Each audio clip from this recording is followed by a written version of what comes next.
Welcome to ESPN College Football Primetime, presented by Jimmy John's. From the Carrier Dome in Syracuse, you're watching the ACC on ESPN. For the 13th time, Louisville meets Syracuse in this ACC battle. Taking a look at the Atlantic standings in the ACC, Florida State atop them. Louisville 2-1 thus far in the conference. This is actually the first conference game for Syracuse. As we welcome you inside our broadcast booth, Ryan Ruocco alongside Danny Cannell. Happy to be with you on this Friday night. Later on, it'll be BYU against Utah State here on ESPN. Part of what is a tremendous weekend of college football that got started in surprising fashion last night. Yeah, the college football playoff picture already jumbled a little bit. A lot of people had Oregon pegged to win that Pac-12, got knocked off by Arizona. Tomorrow, a huge slate, specifically in that SEC West in the state of Mississippi, as Ole Miss is trying to knock off Alabama. You've got Mississippi State trying to knock off Texas A&M. And those are just a couple of the matchups. You've got the nightcapper of Michigan State going against Nebraska. You've got UCLA against Utah. So many games that have huge implications. Be a great day to kick back, put your feet up, and watch some football. Now, tonight in the Carrier Dome, in order for Syracuse to be successful, they'll need a big performance from Cameron Lynch in that defense. This is a defensive-minded team. They've taken on the personality of their head coach, Scott Schaefer. They harp constantly on creating turnovers, and that's exactly what they did last weekend against Notre Dame. They were harassing Everett Golson all throughout. They had 2 interceptions, including a pick 6, and they're going to have their opportunities tonight facing a young, inexperienced quarterback. So Syracuse will have to do what they do best if they want to win this game, and that's create turnovers. Now, for the Louisville Cardinals, they are led by Bobby Petrino in his second tour of duty with the team, and he is standing by with the third member of our broadcast team, Nicky Noto. Hey, Coach, we've got to talk about your defense real quick. You guys are leading the FBS in run defense, ranked 3rd in total D. What makes them so effective? We've been playing fast and physical. We just got to continue it tonight. True freshman quarterback Reggie Bonifant is getting his start. How has he shown you that he can lead this offense tonight? He's had a good week of practice. I think he'll come out and have a good game for us. Thanks for your time, Coach. Guys? All right, well, Reggie Bonifant indeed making just his second career start tonight, Danny. He's young, he's athletic, but he shows a poise that's of an older quarterback. But he's young, he makes some inexperienced mistakes. But in Bobby Petrino's system, you're going to have opportunities to move the ball down the football field. So he's got to take advantage of that. Plus, his athleticism allows him to move around in the pocket, get outside, and create some plays with his legs. A lot of Louisville's success tonight will hinge on the play of this young man. Louisville won the toss. They will receive. We are about ready to go. Corbin Lamb waiting deep for the Cardinals. Last time Louisville was in this building, 2012, suffered a 45-26 loss to the Orange, which ruined their perfect season. Something that some of the current Cardinals who were on that team immediately were talking about on the bus following the win against Wake Forest last week. Cole Murphy will kick it away. Corbin Lamb will watch Brandon Radcliffe take it. Radcliffe finding some space, slips a tackle. He has space across the 40 into Syracuse territory, and finally written out of bounds at about the 35-yard line. Huge return for Brandon Radcliffe, and Louisville set up with excellent field position to start. Good field position for true freshman Reggie Bonifant to operate with, Danny. Yeah, this is a huge lift for a young quarterback. Playing on the road, the best thing you can do is take the crowd out of the game early, and that's exactly what that return did. But look for some shorter, easy passes, get him some confidence built up in this young man. Brandon Radcliffe was basically the only source of offense for Louisville a week ago, and he is the back right now. Bonifant to throw. It's tipped but grabbed on the near side. Hauled in by Matt Milton off the deflection. That's exactly what you would expect. Some short, easy passes, a 3-step drop to build his confidence. Just an easy completion to start the game. Does get batted, but thankfully for Louisville, you get the completion. And that it might not look like a lot, but to a young quarterback, that's a boost right there. A 2nd and 4 for Louisville after the 62-yard return from Brandon Radcliffe, who had 129 yards on the ground and a couple of touchdowns a week ago. Radcliffe trying to get the signal from the true freshman. Here is Radcliffe trying the right side, and will not get much. Swallowed up by Ron Thompson, the best athlete on that Syracuse defense. Danny, who are your impact players on this side of the ball? Well, for Louisville, we've seen Brandon Ratcliffe, but I actually have Dominique Brown, the other running back, as one of their impact players. And then through the air, James Quick, their best threat, who's available with Devontae Parker out. And then a couple linebackers for Syracuse, Lynch and Davis. Those are the linchpins of this defense. 4 wides for Louisville on a 3rd down and 6 from the Syracuse 33. Quick set up on the near side. Here's Bonifant. Pressure comes. Under pressure. He's dropped at the 41-yard line. Taken down by Marquise Hodge. This is a fast, physical defense who senses the opportunity going against a young, indecisive quarterback. Pressure coming right through the middle by number 33, Marquise Hodge. And that's just excellent pressure going against a quarterback who's young, doesn't know when to get rid of the football. He's got to sense that clock in his head to know when to throw it. 3rd sack for Hodge, 14th for Syracuse as a team. Ryan Johnson will get it away. End over end kick that bounds towards the end zone and into it. It is a touchback. After the 41-yard delivery, Syracuse's offense takes over, and they are led by senior quarterback Terrell Hunt, a guy who has really taken leadership of this offense. It's just the struggles in the red zone and with penalties that have really set him and the Orange's offense back. He's growing as a quarterback. He's making better decisions with the football. He just needs to start completing some passes. It's as simple as that. He's going through his progressions, making good decisions, and he's an excellent runner. Actually leads this team in rushing touchdowns. At some point, we'll get Ashton Boyle back in that receiving core. A big boost. 4 wides to start. And West to throw. Heeds one. And overthrows a wide open Ben Lewis, who is streaking down the near side. That's exactly what I'm talking about, Ryan. He made a great decision with the football. You see number 84, Ben Lewis, just slips inside the DB, and that is there for a huge play for Syracuse, and just missed it. We saw that a little bit last week against Notre Dame as well, just overthrowing some open receivers. This time 5 wides and an empty backfield for West. Goes to the far side, and it's complete. Gain of 5. As West hauls it in from Terrell Hunt. 3rd down has been a very big issue for the Orange thus far this season. Syracuse converting just 34.5% of their 3rd downs. Meanwhile, Louisville's defense 2nd in the nation on 3rd down. Hunt trying to tuck it, backs out of trouble, lofts one to an open Fleming, who is ripped to the ground shy of the 1st down marker. Excellent tackle by the safety Gerard Holloman coming up to make the play. Terrell Hunt, you saw the hesitation here early, right there, and then he looks to run. There's nowhere to go. Does a nice job finding somewhere to go with the football, but Holloman with the excellent open field tackle to prevent the 1st down. Riley Dixon on to punt. Charles Gaines waits deep for Louisville. Dixon gets off a high kick. That will be fielded by Quick at the 21. Zigging and zagging his way through defenders and eventually dropped after a return of 5. And that's where Louisville and Reggie Bonifant will take over. 2 possessions, no scores here at the Carrier Dome in Syracuse.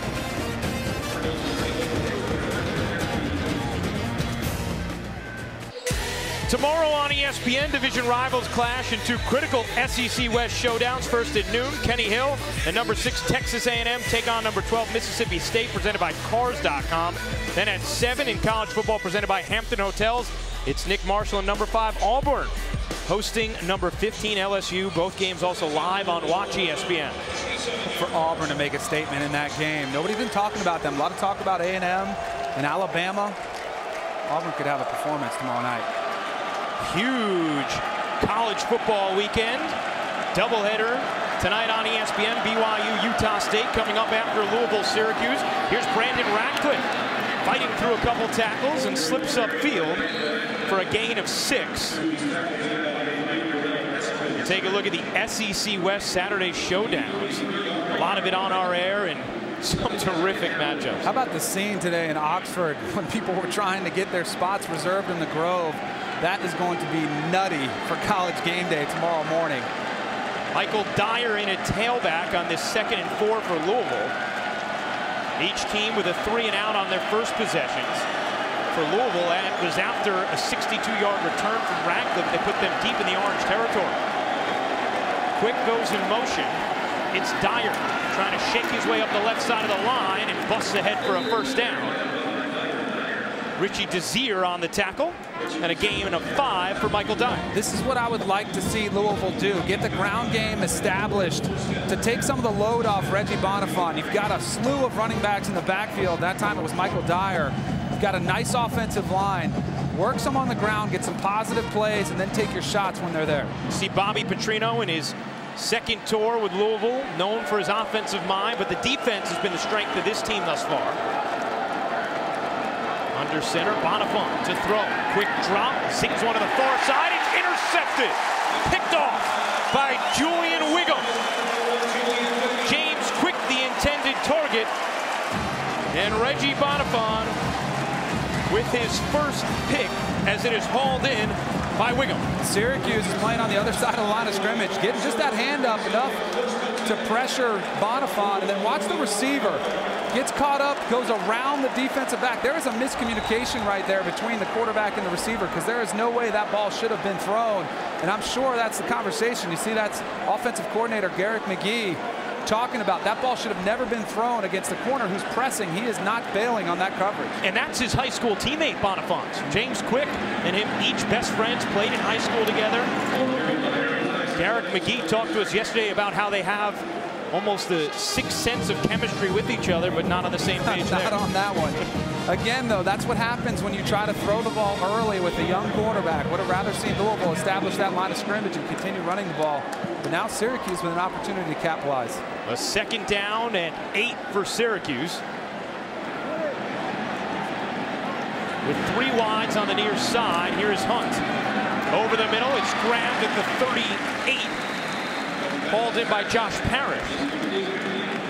And that'll set up a manageable 3rd down for the Orange. Now last week, Syracuse forced 5 Notre Dame turnovers, but saved the pick 6. They weren't able to convert them into points against Notre Dame. Scott Schaefer hoping for a different result here. On a 3rd and 4 with 3 wides to the right, here's Hunt. Over the middle, has a man, first down, Parrish makes one man miss, and he's ahead to the 26-yard line. The tight end Parrish with back-to-back catches and a first down for Syracuse after a gain of 12. Beautifully done by Terrell Hunt, knowing he's got to get the ball out quick. First some pressure, there was a free blitzer there. Goes to his big tight end, Josh Parrish, who makes a couple guys miss. Or I should say he just forces more guys to bring him down. He's going to need to gang tackle that big tight end. 6'4", 245, a 1st and 10 for Hunt. Faking the inside handoff, over the middle, diving grab is made at the 5-yard line, hauled in by Steve Ishmael. Watch the route here by Steve Ishmael. It's just going to run a skinny post. That's outstanding coverage, but there is no defense for a perfectly thrown football. That ball is right on the money. Ishmael lays out, keeps possession throughout. That's a great play. Gain of 22 up the middle. Prince Tyson Gully gets swallowed up, but stays on his feet and is able to churn forward for a gain of a yard. The diminutive Prince Tyson Gully. He's only 5'8", 193 pounds. He seems that low center of gravity is tough to bring down. Got that strong lower body. Yeah, exactly. Red zone was an issue for Syracuse last week as well, and has been all season. Here is 2nd and goal from inside the 5, with 2 wides to either side and a shotgun for Terrell Hunt. It's where they like to run, Hunt. Hunt drops back, looking right, and just heaves it out of the back of the end zone. That's a good decision, though. It was well covered by Louisville. There was nowhere to throw the football. Instead of taking a sack, you go ahead and throw it out of the back of the end zone and live for another down. Great protection up front. And I mentioned about Terrell Hunt. They like to work him because he's got 6 rushing touchdowns, but they're not, dynamic run plays where he's breaking open 40 and 50-yard runs. A lot of them are in this area of the field.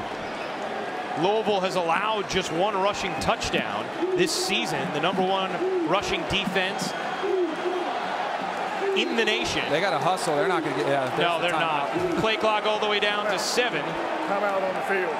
And Syracuse will take a timeout, so will we. A crucial 3rd and goal coming up for Terrell Hunt and the Orange when we return here from the Carrier Dome. ESPN College Football Primetime is presented by Jimmy John's Great Sandwich Delivery and in part by Dr. Pepper, always one of a kind. Well, that is the kissing bench, a gift from the graduating class of 1912. You kiss your significant other on that bench, you're rumored to marry them. That could be useful or dangerous as Syracuse faces a crucial 3rd and goal on the 4-yard line. After confusion about the play, a timeout taken, and here's Hunt in a shotgun to throw. Corner of the end zone, it is hauled in. Ben Lewis does not make the grab. Had it for a moment, and it was knocked away by Terrell Floyd. Looked like Lewis had it, and then Floyd was able to jar it loose at the last second. Yeah, he actually, an excellent play by Floyd. He had that left hand on the other side of his hands and got it perfectly done, breaking up that pass. And you can see the reaction from Hunt. He knew he had a touchdown. And that's where if you're Lewis, you have to secure it in, anticipate them trying to strip that football out. Cole Murphy on for the 22-yard attempt. He bangs it through. Murphy gives Syracuse a 3-0 lead. They convert the Wiggum interception into 3. Could have been 7 if this was hauled in. It almost was, but a nice play by Terrell Floyd to break it up just at the last second.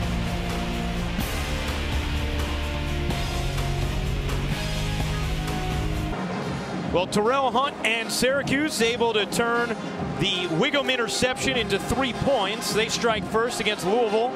First game of ACC play for the Orange. And Hunt, a smile on his face, nearly had a touchdown pass to Ben Lewis that was knocked away at the last moment by Terrell Floyd on 3rd and goal. Cole Murphy will kick it off. Corvin Lamb and Brandon Radcliffe back deep. Radcliffe has already returned 162 yards tonight. Here he is up the right hash. Radcliffe trying to bounce it outside and will not escape the swarm as a flag flies. Multiple do. Right at the 20-yard line. A couple of yellow hankies drop in. Corey Winfield on the tackle.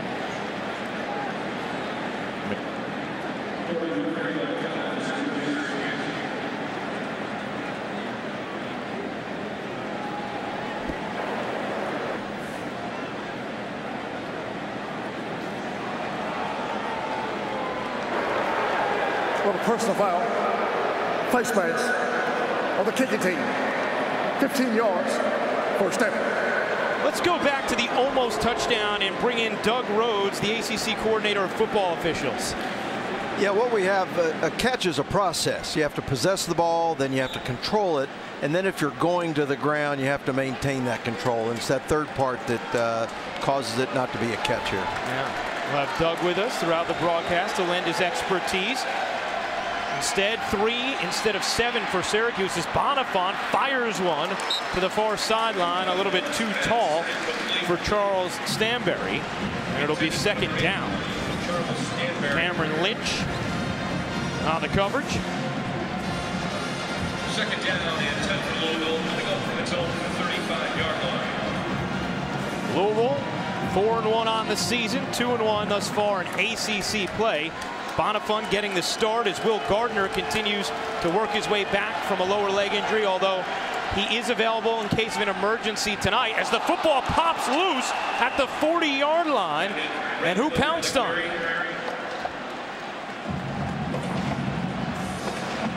Radcliffe coughed it up. But Louisville was able to get back on top of it. Did we mention that Syracuse likes to create turnovers? They are constantly going after that football. That one pops out early. And boy, Radcliffe lucky that he fell right on top of that football. Syracuse defensive coordinator Chuck Bullock is all about ball disruption. Says they never miss that drill no matter what kind of practice the Orange have. A 3rd and 6 for the true freshman. Reggie Bonifant making his 2nd career start. 5 wides and an empty backfield. I'd expect pressure from Syracuse. They drop back. Bonifant feels the pressure anyway. Going to try and run. Gets hit at the 45, but Bullies ahead for the necessary yardage. And a first down. A good decision by Bonifant. Great decision that time with a 3-man rush, dropping 8 into coverage. Bonifant, we talked about his athleticism. No one downfield with 8 guys in coverage, and he's able to find that first down marker and get it. Nice heads-up play from the true freshman. A 7-yard run for Bonifant, who has a couple of rushing scores on the year. And a 1st and 10 from the 46 for the Cardinals. Bonifant will keep it and take a hit after a minimal gain. Let's find out more about what Bonifant learned in his first start from Nicky Noda. You guys, Reggie, he told me that he knows that he took a few risks on plays and that it's all about learning from mistakes. He said last week prepared him for tonight because going through the actual course of a whole game, he now realizes the ups and downs of all the quarters, and he said he just learned a lot more about the game of football, but most importantly, when to run and when to pass, just those fundamentals of being a quarterback. Guys? Thank you, Nikki, and in general, the coaching staff was happy with his performance. Bonifant, deep drop, zings one over the middle, wide open to make the catch. Is quick up to the 31-yard line before he's stripped to the ground. That's the man you pointed out on Louisville's first possession as the key target with Devontae Parker not there, Danny. Great play action pass. Watch the scheme. We're going to see a couple guys crossing deep. Bonifant's going to drop back, gets excellent protection, and then he basically gets to take his pick because of the linebackers jumping up on that play action fake. Inside handoff. Bowling over a man is L.J. Scott, and the true freshman creeps his way up near the first down marker. Big gain on first down of 11 for L.J. Scott, who's a little banged up as he hops to the sideline. I'll tell you, that's the advantage Louisville has. They have so much depth at running back. Every guy they get in there, every few plays, they run hard when they get in there. Haven't seen Dominique Brown yet. Michael Dyer sprinkled in with Brandon Radcliffe and L.J. Scott. A 1st and 10 from the Syracuse 21. Here's Radcliffe, slips through 2 tackles, trying to fight off another, and grabbed by the jersey from Dyshawn Davis after a gain of 6 on first down. These backs, you cannot arm tackle. Watch the penetration. They have 2 defensive linemen, a linebacker and a defensive lineman, who get their arms around Radcliffe, but you can't arm tackle these running backs. Radcliffe 5'9", 215, in at the tailback. Lamar Atkins is the fullback. A 7-play, 49-yard drive Louisville's working on. That's over 3 minutes and 40 seconds now. Trying to answer the Syracuse field goal. Play clock at 6. Here's the handoff to Radcliffe. Bumping his way up center. And is a little bit shy of the first down marker. Cameron Lynch on the tackle. It'll be 3rd and short for Louisville. Louisville bringing in the big bodies for this short yardage situation. The way they've been running the football, I would be shocked if this ball goes anywhere in the air. Keep it on the ground, pound it. 2 tight ends, Cheryl Christian and Charles Stanberry in. The fullback Atkins in front of Radcliffe. Out of the eye. Here's Radcliffe, has the first down and more. Staying on his feet, spinning free, and getting inside the 5-yard line. What a gritty run. 3 missed tackles from Syracuse and a gain of 9.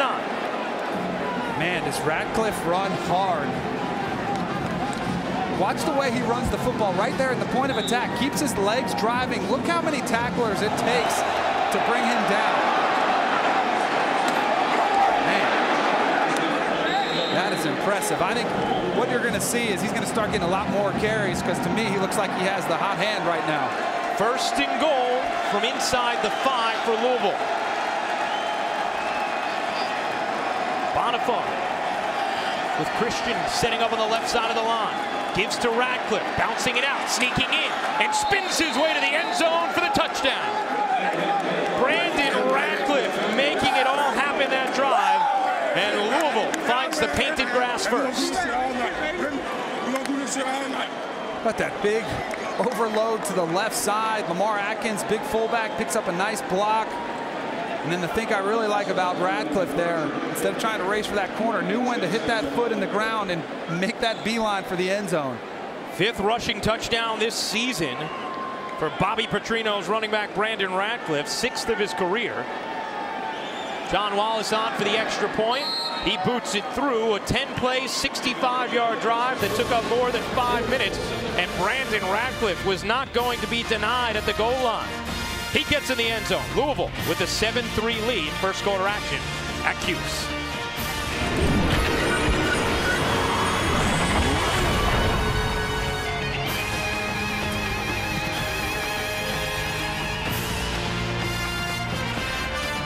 A 10-play, 65-yard drive that puts Louisville in the end zone. A 4-yard Brandon Radcliffe touchdown run.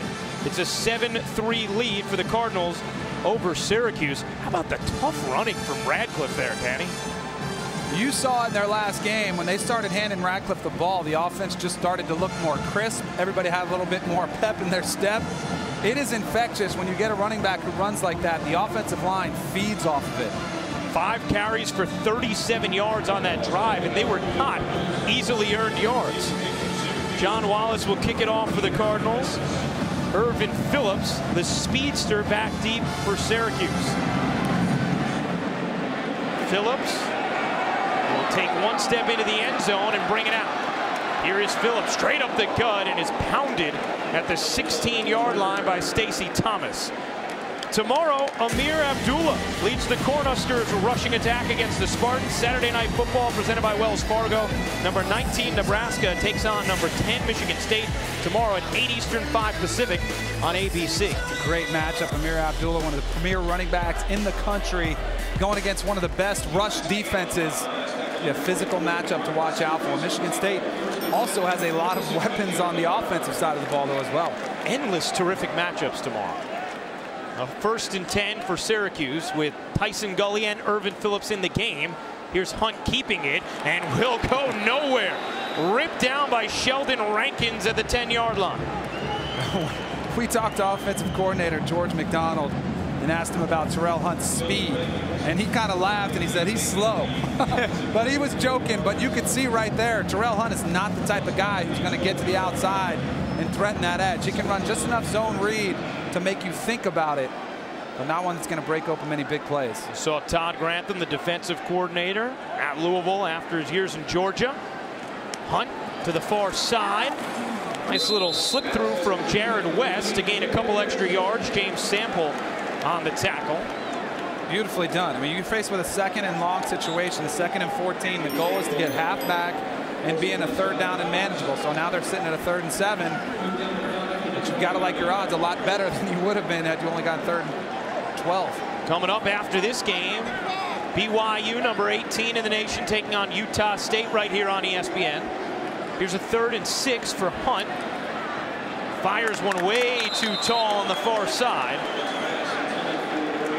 Out of bounds, and Syracuse goes 3 and out after the Louisville score. Scott Schaefer felt like his team moved the ball fairly well at times against Notre Dame last week, and really throughout this season. It's been more 3rd down production and red zone production that's troubled him, but nothing in that drive. Riley Dixon, who was actually Syracuse's leading rusher last week, gets off a high spiraling kick that is fair caught by Quick at the 31-yard line. And Louisville's offense and Brandon Radcliffe back on the field. Radcliffe was a beast last drive. Boy, watch number 23, how he runs the football. You cannot arm tackle this young man. He drives his legs through the hole, constantly looking for those hard extra yards. And they add up. They start to pile up throughout the drive. And then when he gets it close to the end zone, finds a way to lower that shoulder and punch it in. Brandon Radcliffe, his coaches pointing out to us that every time he touches the ball in practice, he runs a full 80 yards. And nobody practices harder, so they're happy to see his success on the field these last couple of weeks. Over the middle, pass caught at midfield by Michael Lee Harris on the delivery from Reggie Bonifant. Throw just a little bit behind the receiver, just running 4 verticals down the field. A nice adjustment by Michael Lee Harris to go down and get it and ensure that you at least get the completion. Gain of 19 with 30 seconds remaining in this first quarter. A 1st and 10 from midfield for Louisville. All-out blitz, and Bonifant got planted as Dyshawn Davis brought the hit. I was waiting for Syracuse to start blitzing because Louisville looked awful comfortable. Dyshawn Davis right there, 35, with the hit on Bonifant. You've got a true freshman back there. You cannot let him get comfortable, and you can't let them continue to run the football on. You've got to start crowding that box and daring that young quarterback, making him beat you rather than a running game. 2nd and 10 for Bonifant. High formation. Radcliffe dots it. Here is Radcliffe sprinting off the left side, makes 2 men miss, and gets 6. A much more manageable 3rd down as the first quarter winds down here at the Carrier Dome. 7 missed tackles in this opening quarter for Syracuse, and Brandon Radcliffe a big reason why. That will do it for the first quarter. Bobby Petrino's squad with a 7-3 lead. The only score coming courtesy of Brandon Radcliffe. A 4-yard plunge. Second quarter action is coming up next here on ESPN.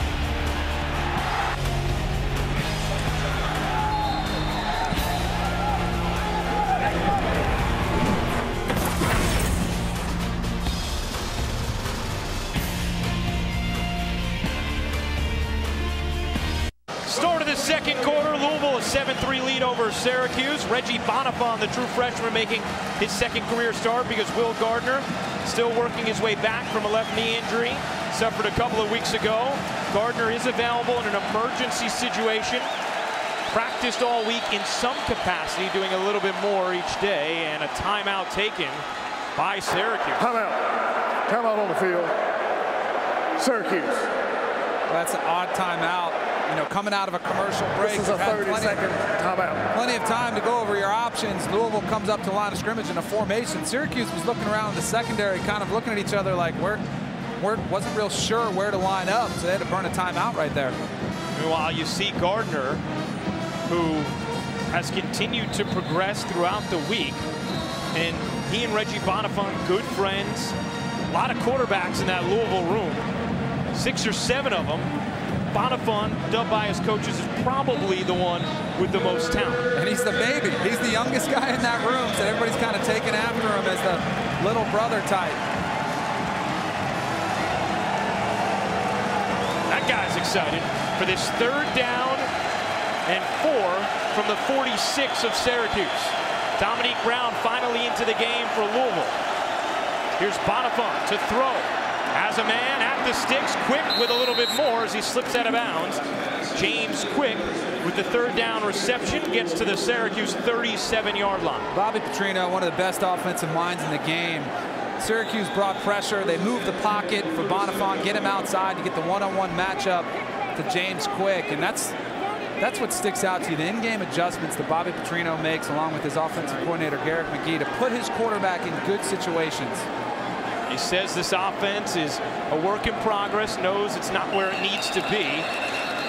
As the flags fly on Jamon Brown. Prior to the snap with a false start, 70 offense. It's a 5-yard penalty, still first down. So it'll be 1st and 15.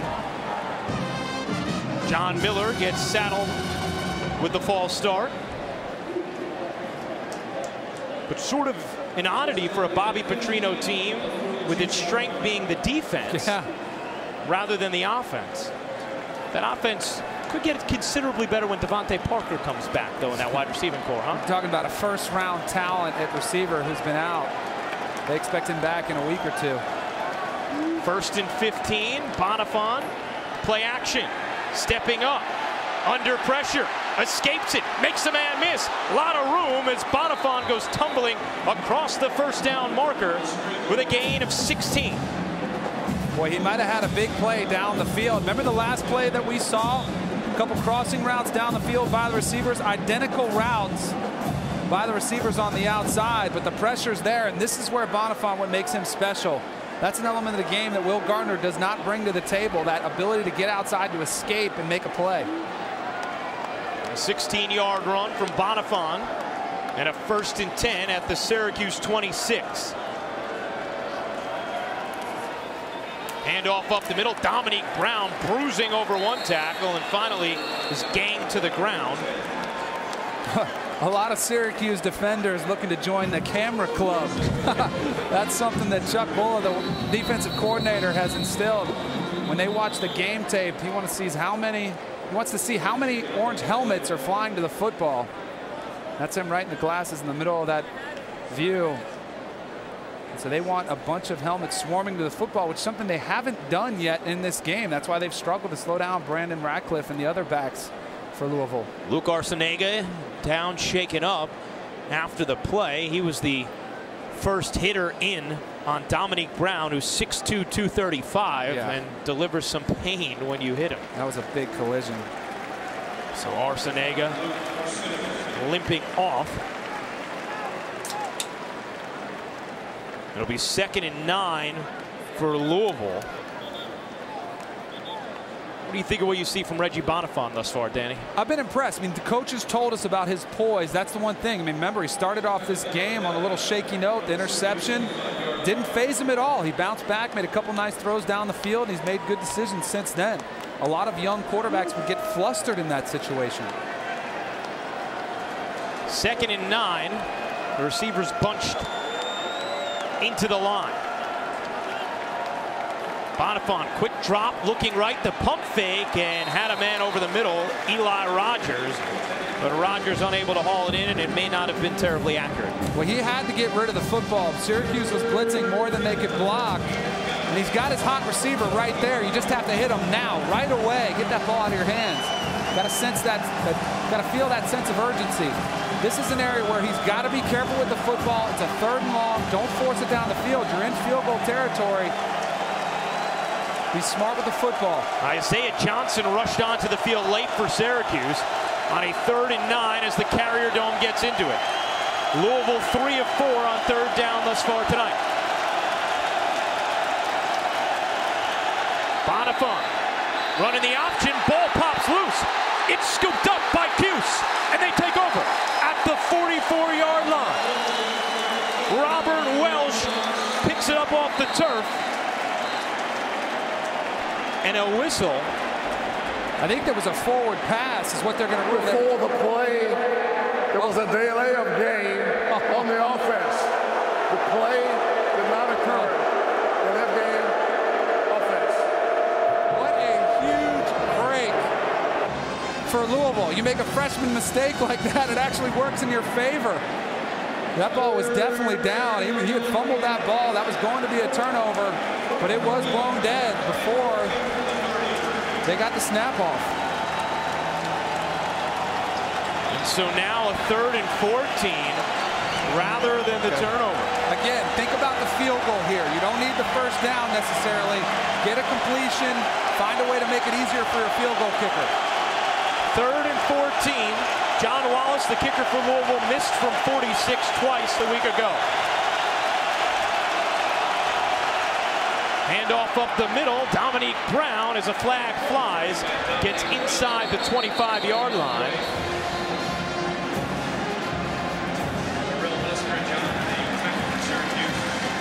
Terrell Eskridge on the tackle, and the penalty against Louisville.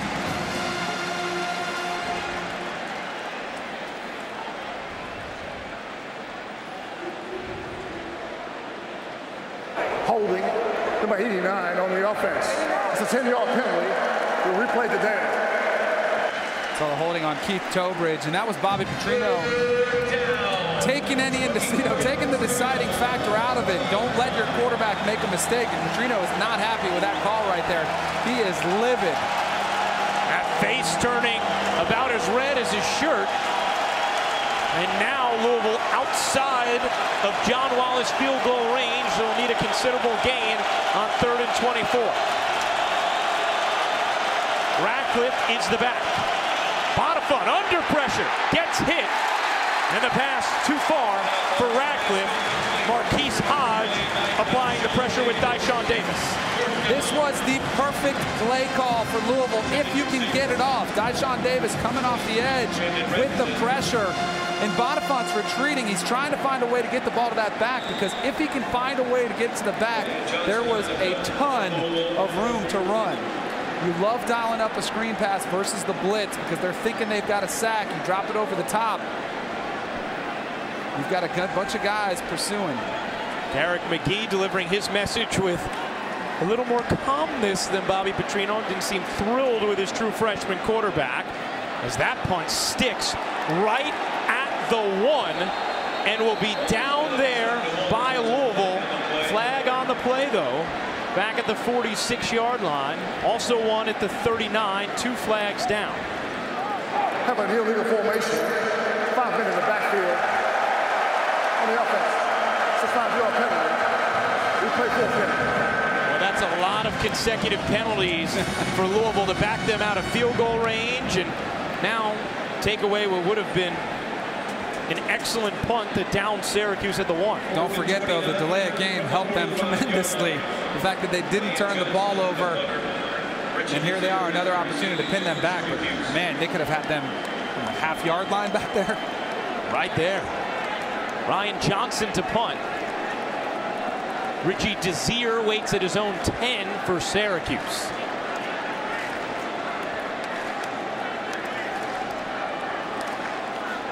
Johnson sidewinds it, landing at the 7. It dies and is down at just about the same spot. Beautifully done. Back-to-back punts by Ryan Johnson as Terrell Floyd downs it. A punt of 44 from Ryan Johnson. Dyshawn Davis delivering the blow on the true freshman Bonifant.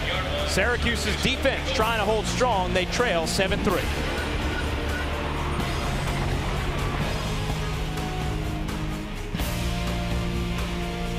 ESPN is your home of the new college football playoff. Well, ESPN is your home for a whole new era of college football. The college football playoff lives here at the Carrier Dome. Louisville a 7-3 lead, and they have Syracuse backed up on their own 1 as Hunt delivers one over the middle and off the hands of his intended target, incomplete. Well, that might have been off the hands of Charles Gaines, number 3. This ball just a hair underthrown, or overthrown, excuse me. And you can see Gaines actually made the better play on the football. That's a common play call, though, in that situation. You're backed up, see if you can take a shot, catch a defense, getting real aggressive. The problem is, if you miss on those, here you are, it's 2nd down, still backed up. Jared West, the intended target. Adonis Amin Moore, the bigger back, into the game for Syracuse. He gets the pitch. Amin Moore gets hit and dropped, perhaps in the end zone. It was a safety. Louisville with the best run defense in the nation, and they show it off there, dropping Amin Moore in the painted grass. Moving on the field is that the ball carrier did not get out of the end zone. The result is a safety.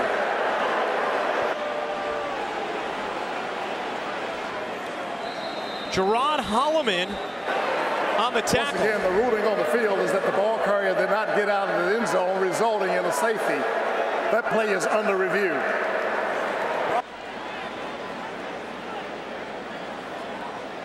They try to run the power, get a couple big bodies out in front of Amin Moore, but they looped so deep in the backfield. Amin Moore is a big back, too, and if he just extends his arm, he's out of the goal line. Let's bring in Doug Rhodes, the ACC coordinator of football officials. Doug, do you think he was able to extend beyond the goal line? Let's take another look here. Well, the rule is that After review, the ruling on the field is out of the end zone, confirmed. so I don't think he got out. Yep. So they just confirmed it with replay. Yeah, they did. You're right. Very quickly as well. Timeout on the field. This is a media timeout.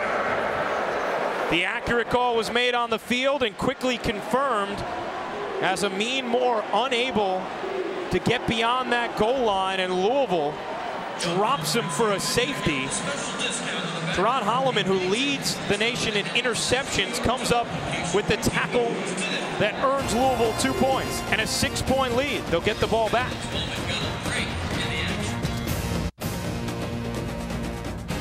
ESPN College Football Primetime is brought to you by California Almonds and State Farm. For auto, home, life, and banking, get to a better state.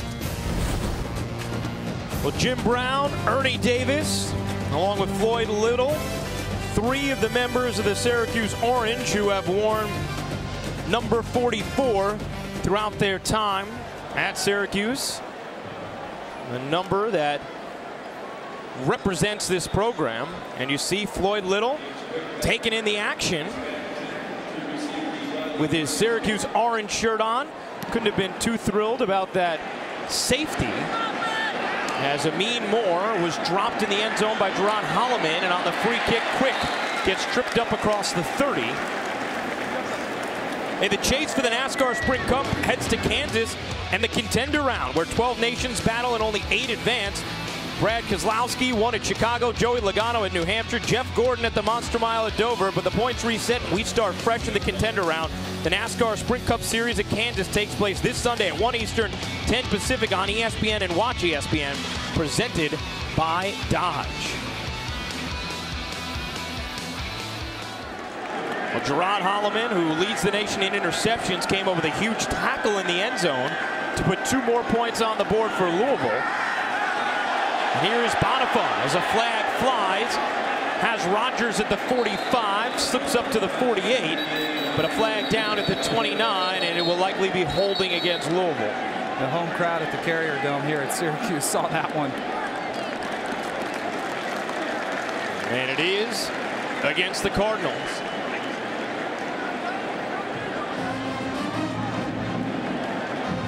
Bobby Petrino was heated after Louisville's 18 on the offense. 10 yards. We'll replay the down. Very heated after Louisville's last possession, after 3 straight penalties knocked them out of field goal range. Was a little upset with his true freshman quarterback, was a little upset with the officials, but has been so positive about his second tour here with Louisville. Said it's been fantastic, has so enjoyed himself. And here's team facing a 1st and 20 from their own 23. Radcliffe gets cut down across the 25, dives ahead to the 28. Gain of 5. I was fascinated talking to Bobby Petrino last night when you asked him, what's it feel like? And I found it intriguing. He said he's more nervous this time around, you know? You'd think, hey, he's got a lot of success under his belt. He's had success in a number of places, but he said, I get more nervous before games now. Said before he felt like the young, dumb kid, and now he feels like there are expectations to live up to, as Radcliffe spins off one tackle, but then gets knifed to the ground. No gain. Tell you what he's got, though, is he's got a lot of talent on this squad. I think you're seeing some of that showcase tonight. The defense has been flying around. They've got a lot of good players on that side. Offensively, they do as well. You see all these running backs he's got to work with. When they get Devontae Parker back, they are going to be really tough to stop. An incredibly successful first stint at Louisville between 03 and 06, in which Bobby Petrino took the Cardinals to a 41-9 record. They are 4-1 thus far this year in his first year back. A 3rd and 15. Bonifon gives it up the middle. Radcliffe makes a man miss at the 35 and pushes his way to the 39. There's a flag down at the 31. A lot of yellow over these last couple of possessions. It got sloppy all of a sudden, especially for Louisville. Just getting a little careless, even though Bobby Petrino's been wearing out those officials. They're not getting holding number 61 offense. The penalty is declined. 4th down. Tobiah Hewley called for the hold. Keep an eye on the center, right in the middle of your screen. See number 61. You see a lot of jersey grabbed as the back goes flying by him. You're not going to get away with that, are you, Danny? Nope. So the headset is off again as Bobby Petrino storms up the sideline, but an accurate call there made by the officials, and a 4th and 4 as Ryan Johnson will punt. It was Johnson who pinned Syracuse down at their 1 to force that safety, or at least help lead to it. And another good kick here that's fair caught by Richie Desir inside the 10. Come out on the field. Well, plenty of history here on the campus of Syracuse. Ernie Davis watching proudly over the Carrier Dome. Second quarter action rolls on here on ESPN. Let's take a look at how Louisville's defense improved from last year to this year. Brought to you by Lowe's. Never stop improving, Dan. Hey, this defense, we talked about the talent on the field that was inherited by Bobby Petrino. He also had an exceptional defensive coordinator in Todd Grantham. You can see the results. As good as they were last season, they've gotten even better. Now about the success they're having tonight in this game. Syracuse only has -1 rushing yards to this point. 2 first downs, 2 3-and-outs for Syracuse, and a safety on its last possession as George Morris, running left, gets flipped at the 15-yard line by Terrell Floyd, who does a worthy walk afterwards. Yeah, he's had a couple nice plays on the night. It's the end of this run. He gets low. That's excellent form right there. Get leverage, get underneath the pads of the runner. Is that what you would say after a tackle like that? Excellent form, Terrell. Here's Hunt avoiding one man, pushes his blocker out of the way and has some space as he dives near the first down marker. Sticks her at the 19. Needed 4 yards, and he got it. A first down for Syracuse, just their 3rd of the night. He's not fast, but he's got a knack. That move right there, just evading that first rusher, and then watch him start looking for just a space where he can wiggle through and get a couple extra yards and get down and protect his body. Syracuse likes to play up-tempo. George McDonald hoping for around 85 plays a game. Hunt gives the inside handoff to Prince Tyson Gully. Grabbed by the ankle, which will limit his ability to move forward. Gain of 4 for Prince Tyson Gully. There's one of the best defenders on this squad, Lorenzo Malden.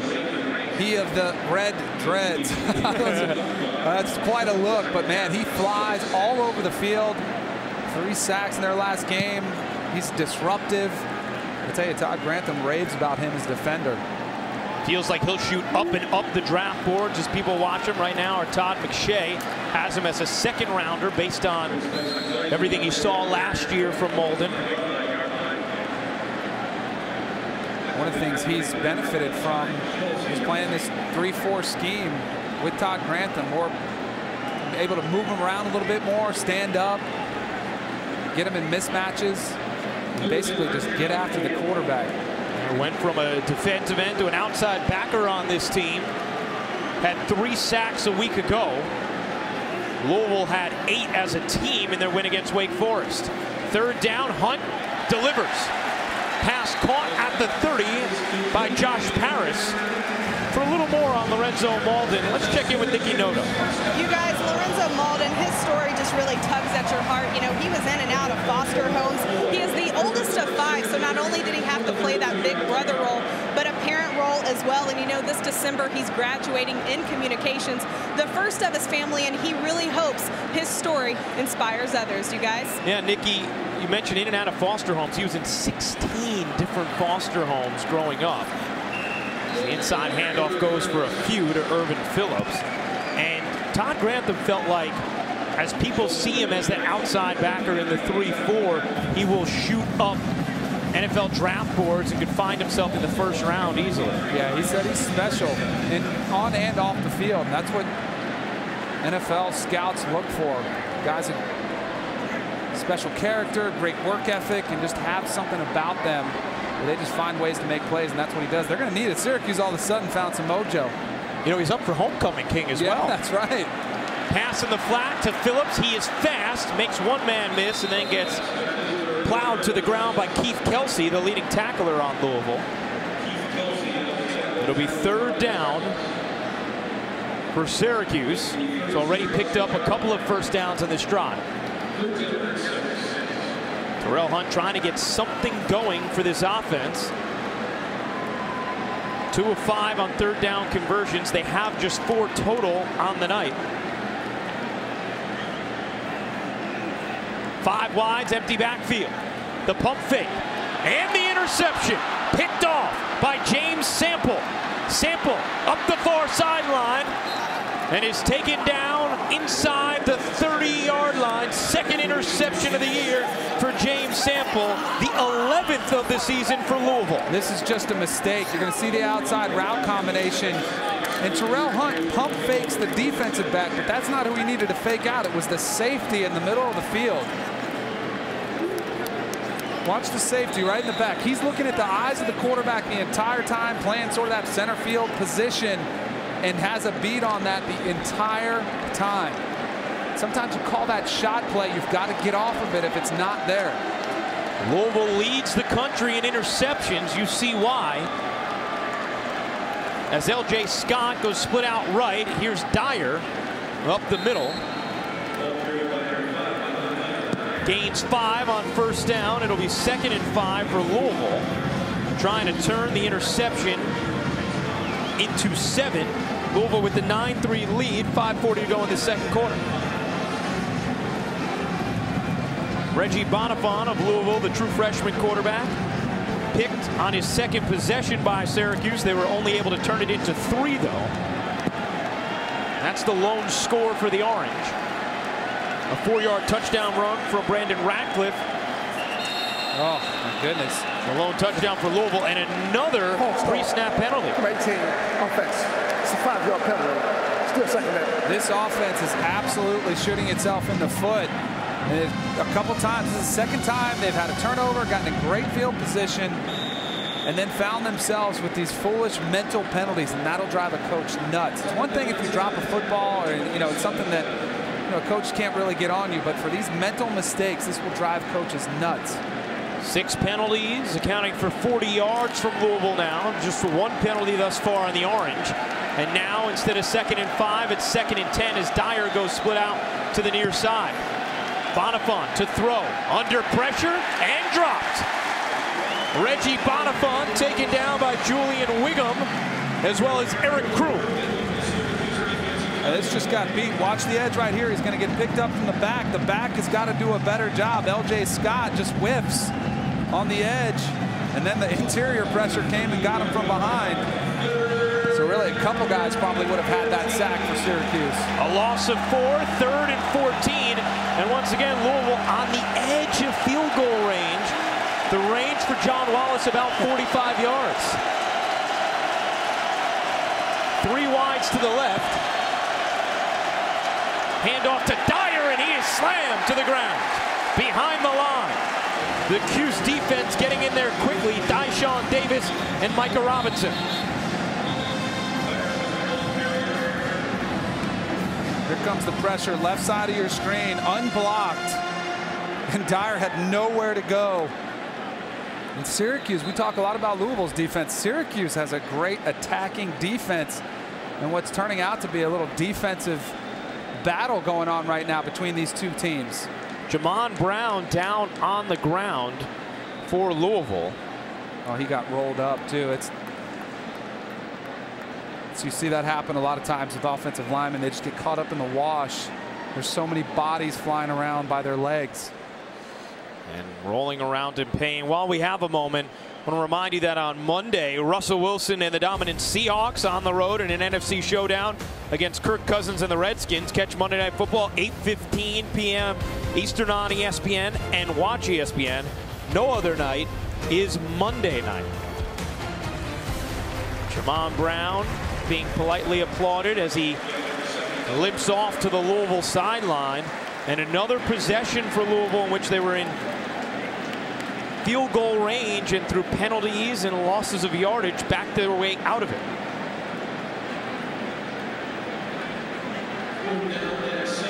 And so now a 4th and 17 for Louisville from the Syracuse 34.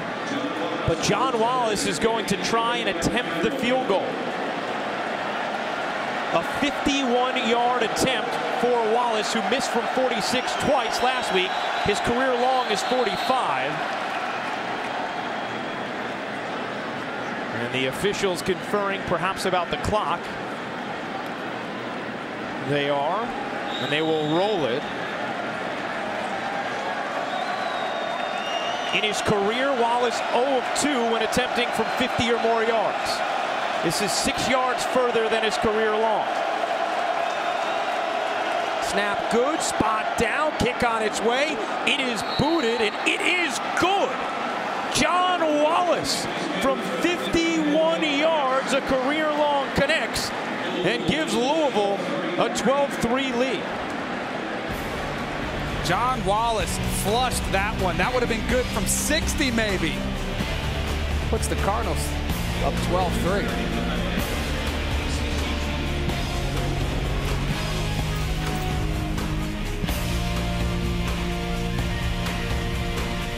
Back to ESPN College Football Primetime, presented by Jimmy John's. Louisville with the 12-3 lead over Syracuse. Second quarter action after John Wallace booted a career-long 51-yard field goal. Syracuse knows about John Wallace's. One used to be outstanding on their hoops team. As Irvin Phillips drives up the middle and gets spun around at the 14-yard line. Let's check in with the studio and Chris Cotton.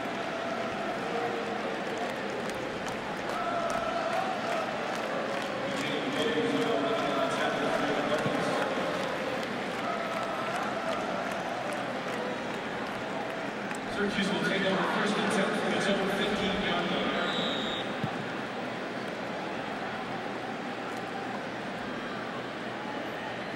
All right, Chris, we look forward to that. This is the kind of night you need Chris and the boys to set the table. This is a huge weekend. I can't wait. I'll be watching at halftime. And remember, BYU, Utah State coming up following our game on ESPN. As Tyson Gully slips, but a nice gain on first down of 6 yards for Prince Tyson Gully. We didn't mention Syracuse has 2 of their best receivers out tonight. I think that's really affected them in the pass game. They have not been able to get much going, sputtered. You're trying to run into a brick wall, trying to run against this Louisville defense. Brisley Esteem, who had a pretty solid game for Syracuse last week, unable to go in this one. Catch made by Fleming at the 25 and taken down by Kelsey. Ashton Broyle, the other Syracuse receiver, the Orange, are without. Terrell Hunt has been pressured quite often tonight. He's been running around, hasn't been able to get comfortable in that pocket hardly at all. This will be 3rd down and inches for Syracuse. Terrell Hunt in his shotgun. Will give up the middle. Enough for a first down for George Morris. The junior out of Lawrenceville, Georgia, moves the chains for Syracuse. Last drive, Danny, Syracuse had gotten a couple of first downs, was starting to move the ball before the interception. Yeah, they were starting to gain some rhythm, some confidence. But as you mentioned, the forced pass from Hunt killed him, and now they've got to start playing with a little bit of sense of urgency. The clock is working against them. They only have 1 timeout. I'd like to see them pick up the pace a little bit. Terrell Hunt laid back on this drive. 2 wides to either side, and now Morris goes out as well. Hunt will fling it over to him, but too tall, incomplete. Remember the first drive of the game, we talked about Hunt making good decisions, but just not converting on the throw. Yeah. That's another. We saw it against Notre Dame quite a few times. He's going through his reads. He's getting to his outlet, just connect. And it's something where, you know, he's got to get comfortable and kind of find that rhythm so that he starts making those throws, getting those completions. Because that might not, it wasn't going to be a huge play, but at least you're sitting at 2nd and 6 maybe as opposed to 2nd and 10. Instead, it is 2nd and 10 from the Syracuse 27. With 4 wides, 2 to each side. Hunt steps up, lofts one to the far side, and the catch is not made in bounds. Hauled in by Josh Paris, but out of bounds, Terrell Floyd on the coverage. Paris had an exceptional catch, but didn't get that 1 foot down. Wasn't even close. Now that one was fairly obvious. Yes. So a 3rd and 10 for Syracuse. They've struggled on third down this year. Well, and now Louisville's looking to get an opportunity with a lot of time and all 3 timeouts, getting a chance to get the ball back. Play clock at 2, and Hunt gets it off. The inside handoff to Morris, who is decked. Malden was there, so was B.J. DeBose. And Louisville will take a timeout, and they have time to operate. That was not the best 2-minute drill I've seen. Come out on the field, Syracuse. By Syracuse. It's a 30-second timeout. 30-second timeout. We'll step aside for 30 as well. Louisville ready to get the ball back one last time.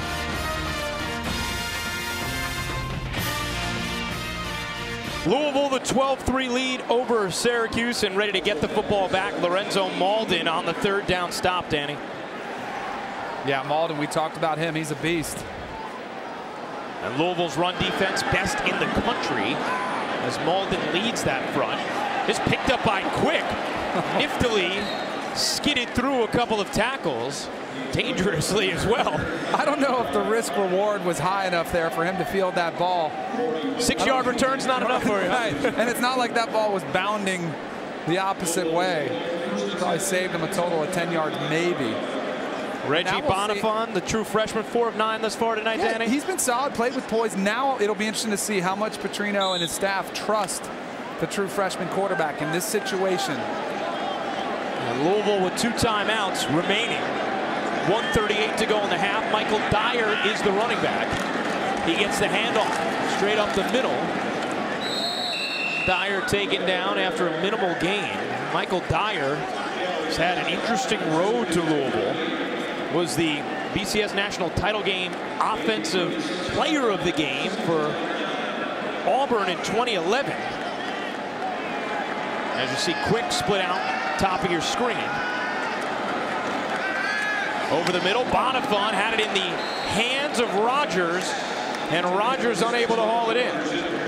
That's where you've got to help out the young quarterback, have to make those catches for him. Rogers, a veteran receiver on this team, just like the ball kind of jumped on. I don't know if he couldn't see it cleanly or what. Had a little move, a little room too. Yeah, here's another opportunity. How much does Petrino trust him? Does he let him throw it or does he run the draw? Here's a 3rd and 9 for the true freshman, who will throw. To the near side, caught by Rogers, and an excellent tackle right on impact by Darrell Eskridge. And now Syracuse will take a timeout as they look to get one last possession. Timeout. Timeout on the field. This is a 30-second timeout. Timeout, Syracuse. Just 37 seconds run off the clock on that Louisville possession. That's the 3rd and final timeout in the first half. But the Orange with no timeouts remaining. Boy, we've seen 2 2-minute drills now that were not super impressive, but you also have to give some credit to both defenses. I think you're seeing some quarterback struggle some. You're seeing some teams depleted at wide receiver, both teams, and some really good defensive play. And we knew the strength of each of these teams lied on the defensive side of the ball. Louisville 3rd in the nation in total defense. This is a Syracuse D that forced 5 Notre Dame turnovers last week at MetLife Stadium in East Rutherford, New Jersey. They just weren't able to turn them into points, save the pick 6 from Eskridge. Prince Tyson Gully waits deep. Ryan Johnson will kick it away. Tyson Gully will come up and grab it at the 22. Up the middle, a burst of speed and some space. There goes Prince Tyson Gully, who is just grabbed by the ankles from Dominique Brown. The running back on special teams makes a potential touchdown-saving tackle after a return of 27. Wow, watch the tackle right there. Gets just enough of that toe from Prince Tyson Gully. You talk about a quick little move right there. Prince Tyson Gully showing some quicks. Almost had that one big, but how about the field goal position now? You're only 20, 25 yards from getting there for a field goal. Plenty of time left to run several plays. Hunt with no timeouts and 50 seconds remaining. Over the middle, that's short to Paris. Minimal gain on first down, and so Syracuse is going to have to hurry. They have to hurry. They're taking way too much time. They've got to pick up the sense of urgency. Cole Murphy, their kicker's career long is 49 yards. And the 20 seconds there were not worth the 5 yards for Hunt, as that pass is incomplete, intended for Jared West. And you're down to 23 seconds left in this second quarter, and a 3rd and 5 for Syracuse. Not yet in field goal range.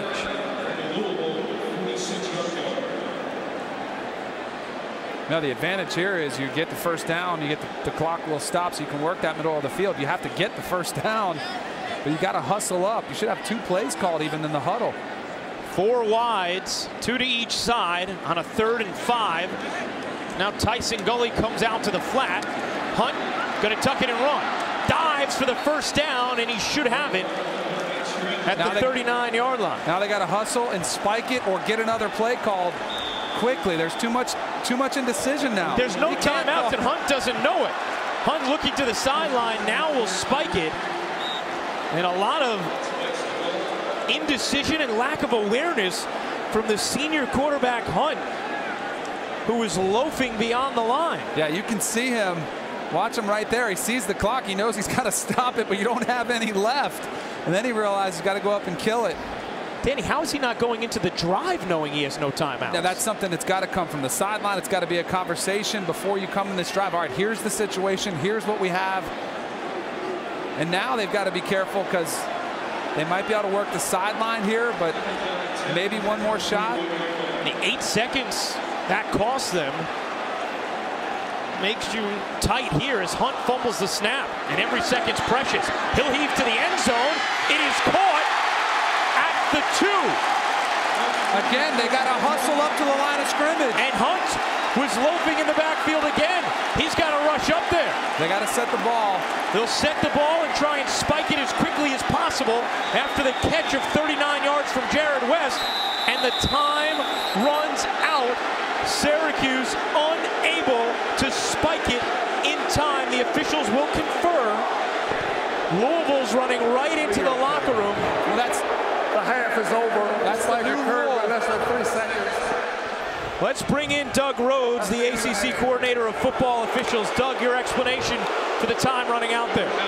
By rule, if it's 2 seconds or less, you're presumed not to have sufficient time to clock it and run a play. So you have to run the play. You don't have time to clock it. That's just by rule. 3 seconds, you'd be good. There'd be a presumption you had enough time. So that's why the time runs out on Syracuse as we go down to Nikki with Coach Petrino. Coach, we saw your frustrations in this game. Mental mistakes, costly penalties. How do you clean it up in the second half? Well, we just got to keep competing. We got the lead. We've done some really good things. We just got to quit hurting ourselves with penalties. Coach, what do you have to say about the performance of your quarterback and Reggie Bonifant? What can he clean up in the second half? Well, again, he's done some real good things. He's competing out there. He made a couple nice runs that allowed us to go in and score. We just got to try to find some consistency. Thanks, Coach. Guys? All right, Nikki. Well, at the end of the first half, Louisville, the 12-3 lead over Syracuse, along with Mark May and Lou Holtz. It's time for us to go back to the studio and send it to Chris Cotter.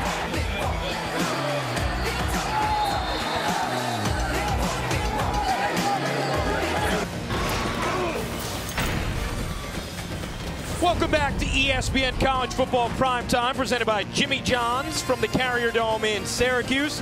You're watching the ACC on ESPN. Louisville with the 12-3 halftime lead over the Orange as we get ready to begin the third quarter at the Carrier Dome. And we welcome you into our broadcast booth. Ryan Rucco alongside Danny Cannell. Happy to be with you for the first game of a doubleheader here tonight on ESPN with BYU ranked 18th coming up against Utah State following this contest. We knew each of these defenses were good, that they were the strengths of these teams, and that's how it's bared out thus far. It's been a slugfest so far. Louisville holding Syracuse to only 27 rush yards in the first half. Had the safety right there. They have been getting after it, swarming to the football. James Sample with the interception there from the safety position. We talked about Lorenzo Malden. How about the play he made, getting in the backfield for yet another tackle for a loss. And then Syracuse, what shocked me was their lack of situational awareness. The time was running down. Hunt, the quarterback, is not aware they don't have a timeout.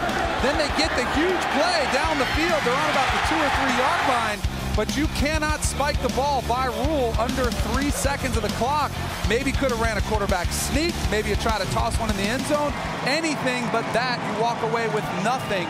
So really a missed opportunity for Syracuse. A lack of awareness all the way around. You saw West, the receiver, even trying to take a timeout after that deep catch. And so Syracuse came up with no points on that final drive. As we check in with the third member of our broadcast team, Nikki Noda. You guys, Syracuse is down a linebacker, senior linebacker Luke Arciniga. He will not return to the game. He is out with a lower body injury on the left side of his body. And, you know, I tried to talk to Coach Schaefer when he was coming out of the tunnel.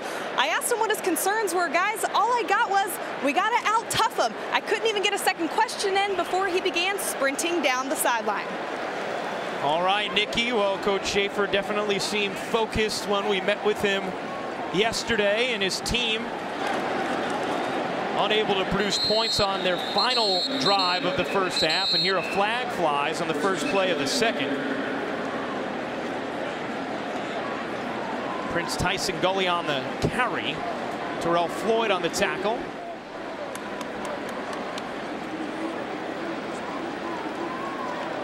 Defense number 98. So the mic comes in late, but the personal foul, legal hands to the face on Sheldon Rankins. And Bobby Petrino starts the third quarter with an expression we saw a lot in the first half. And here's another opportunity for Syracuse, going to basically start this drive now after that penalty with exceptional field position, but they have struggled all night moving the football. 138 total yards for Syracuse going up against this stout Louisville defense.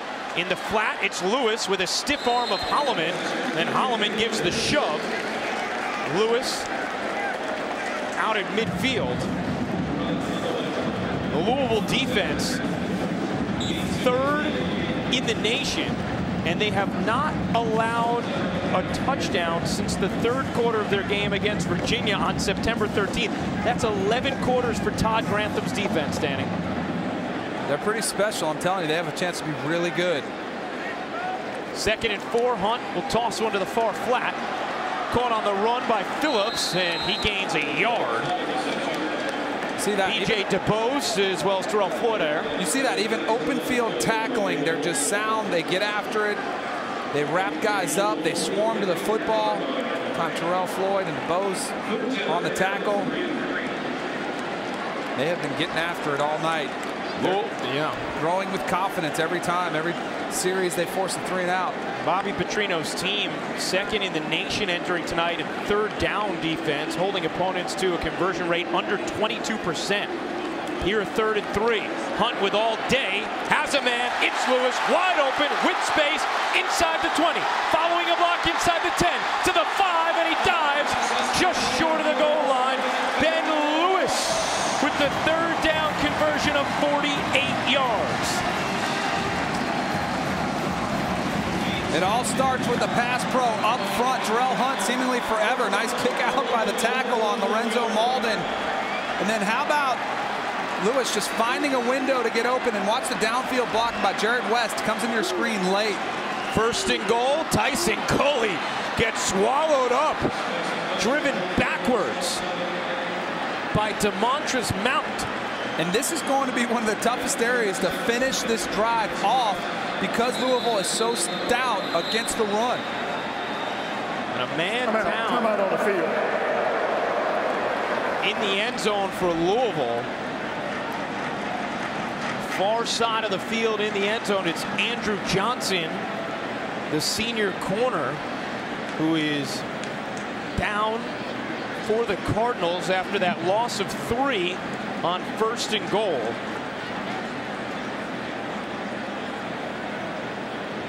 Johnson rotates with true freshman Tremaine Washington, the starting left corner spot for Louisville, and looks to be in some pain on both knees in the end zone. Now we'll get to his feet, holding at that right side. Ryan, I think it's imperative for Syracuse to score a touchdown here. Yeah. They've struggled to move the ball. They haven't had this many opportunities. You get it this close, you have to finish this drive. There's plenty of time left. You're playing against a quality defense like this. You have to make the most of this opportunity. The red zone was an area of emphasis in practice all week for Syracuse. Something that George McDonald's offense has had issues with so far tonight. Two trips to the red zone and only a field goal. Watch Hunt with his legs. Does have 6 rushing touchdowns. Direct snap to Tyson Gully. Fakes the pitch. Looking to throw. Being chased. Will fire. It is caught in the end zone as a flag goes down. Ben Lewis made the diving grab.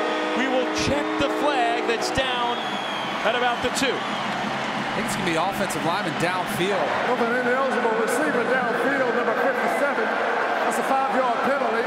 Replay second down.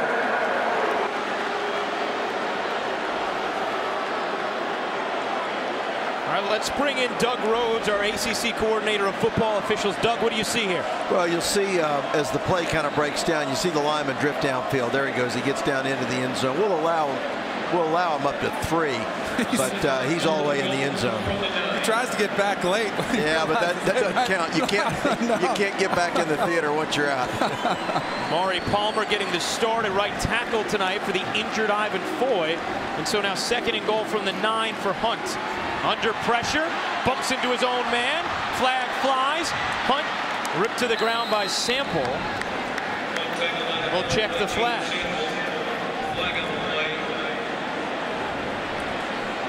That's holding. It's coming back. Well, this drive is moving the wrong direction. Syracuse knocking on the door. Holding, number 55. Offense. It's a 10-yard penalty. Still second down. Red zone offense, 3rd downs and penalties. Those have been the points of emphasis for Coach Schaefer. And the penalties have made this a much more difficult trip to the red zone. Yeah, they had 10 penalties against Notre Dame. Most of those came in the red zone or on 3rd down, much like we're seeing tonight. So now it is 3rd and goal from the 19 after Syracuse was set up with a 1st and goal from the 1. Little reverse. West will throw. Open man, and it's dropped. Wide open was Ben Lewis. He was so open that they're playing the celebration horn here at the Carrier Dome. What a beautiful play call. They run the reverse pass. Sell it, outstanding. Sell the run. And that's as easy as it gets.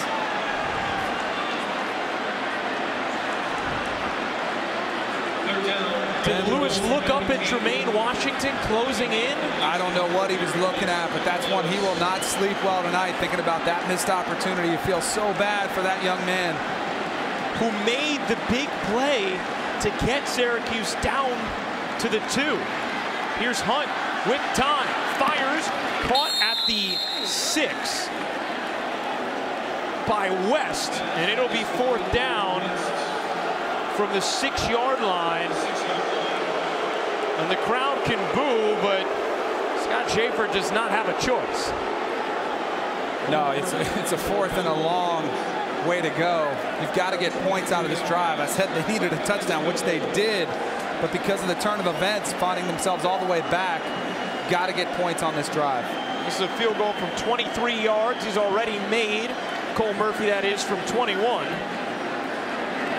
And Murphy whacks this one inside the right update. Right. A 23-yard field goal for Cole Murphy, but another missed opportunity in the end zone. 2nd time tonight, Ben Lewis looked like he had a sure touchdown. Last time it was pried away. This one just dropped. Well, ESPN, the home of the college football playoff, and cool shots of little dudes like that. Louisville, the 12-6 lead over Syracuse after a 23-yard field goal by Cole Murphy, who was accounted for 6 points for the Orange. Ben Lewis, you see, had a touchdown drop, and it's about as bad as it gets. Yeah, it was nice to see head coach Scott Schaefer make his way over there, gave a little pep talk, said, hey, shake it off, we'll come back to you, because he's had a couple nice plays for this team. Cole Murphy gets off a short kick that's taken at the 22. George Morris gets to the 32 and is taken down there. Now, speaking of the college football playoff, Danny, who are your 4 in right now? Well, I had to make a last-minute adjustment because of last night's events. Oregon dropping out, bumped up Florida State was in the 4 spot. UCLA making a move, and then Texas A&M and Baylor on that outside spot looking in. A lot of football left. At the beginning of the year, I thought it was going to be a really easy job for the playoff selection committee. Now as the season's starting to unfold, man, I don't know. I think it's going to be a lot harder than people think. Maybe A&M makes a move inside your 4 against Mississippi State tomorrow. Possibly. 1st and 10 for Louisville. Crowd getting into it as they see the cadence being barked. Radcliffe spins through tackles. A flag flies as Brandon Radcliffe twists his way to the 45. Boy, there sure have been a lot of flags tonight, Danny. The first quarter was clean, and then all of a sudden the laundry just kept coming out. This will be the 11th penalty of the night. Feels like much more, though, because they've come all basically after the first quarter, as you just said. Clipping, 89 offense, 15 yards, stiff first down. I'm sure Bobby Petrino is going to be just thrilled with that as Keith Tobridge gets called for the penalty. It's the 2nd time of the night for Tobridge, too. That's why he's coming over the sideline right now. I'm sure he's going to get an earful. Again, you're playing with a true freshman making his 2nd start at quarterback. You're not giving him a lot of help with these penalties and mistakes around him. You got to try to make it as clean as possible, help him. Instead, you're hurting him a tremendous amount with these 1st and 25s. Tobridge, a true freshman as well. 8 penalties for 70 yards now for Louisville. 1st and 25. Here comes the blitz from Syracuse. Davis blocked off, fired over the middle by Bonifant, and the catch is made by James Quick. Gain of 18 for James Quick. Here's number 35, Dyshawn Davis. Watch him come right up through the gap. Nice job of stepping up by Bonifant, staying cool under pressure. A lot of bodies flying around him. Finally finds the receiver for the nice gain, and yet they still faced with a 2nd and 8 here, 2nd and 7. James Quick with 3 catches for 46 yards. The only Louisville receiver with more than 1 grab is Radcliffe, always able to escape that initial contact. And when was the last time we said his name? He needs to get the ball more, especially from the effort we saw out of him in the first half. He was such a key part of this offense. He was running with a lot of energy. He was breaking tackles. I'd like to see them get him more involved. Radcliffe with 54 yards on the ground and a touchdown. The only touchdown of the night for either team. Louisville's average needing 9.9 yards on 3rd down. Timeout on the field. Louisville. It's the first Charles timeout of the 2nd half. Louisville only had 10 players out there, and Bobby Petrino will use a timeout. So will we. Louisville facing a 3rd and 5 when we get back, leading by 6. 3rd quarter action. ESPN College Football Primetime is brought to you by Dr. Pepper, always one of a kind, and Honda, official music sponsor of ESPN College Football. Taking a look inside the Newhouse School, the nationally renowned communications center that received $18 million in renovations. Oprah was here Monday for the ribbon cutting ceremony of the new renovations. Dick Clark Studios, the student newscast center, and the crowd into it here on the campus of Syracuse inside the Carrier Dome on a 3rd and 5 for Louisville, leading by 6. 5 wides, empty backfield, and Bonifant goes down. Dyshawn Davis, Cameron Lynch, Micah Robinson all in on the sack.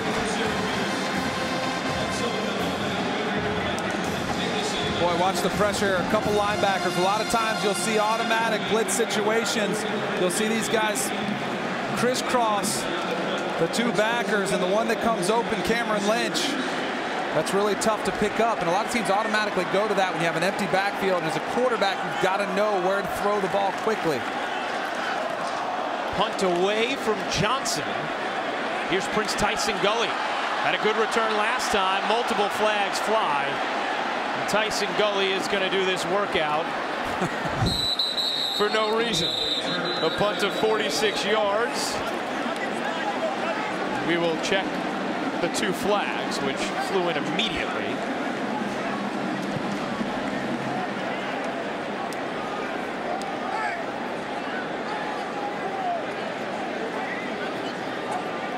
Scott Schaefer's team about to get the ball back. Block in the back, 28 on the return team. 10-yard penalty, first down. But pinned deeper in their territory than anticipated. Hey, tomorrow on ESPN at noon, Kenny Hill and number 6 Texas A&M take on number 12 Mississippi State, presented by Cars.com. Then at 7 in college football, presented by Hampton Hotels, it's number 5 Auburn hosting Les Miles and number 15 LSU. Both games also live on Watch ESPN. That Texas A&M Mississippi State game, can't wait to watch that one. Get to find out who's real, who's the real deal.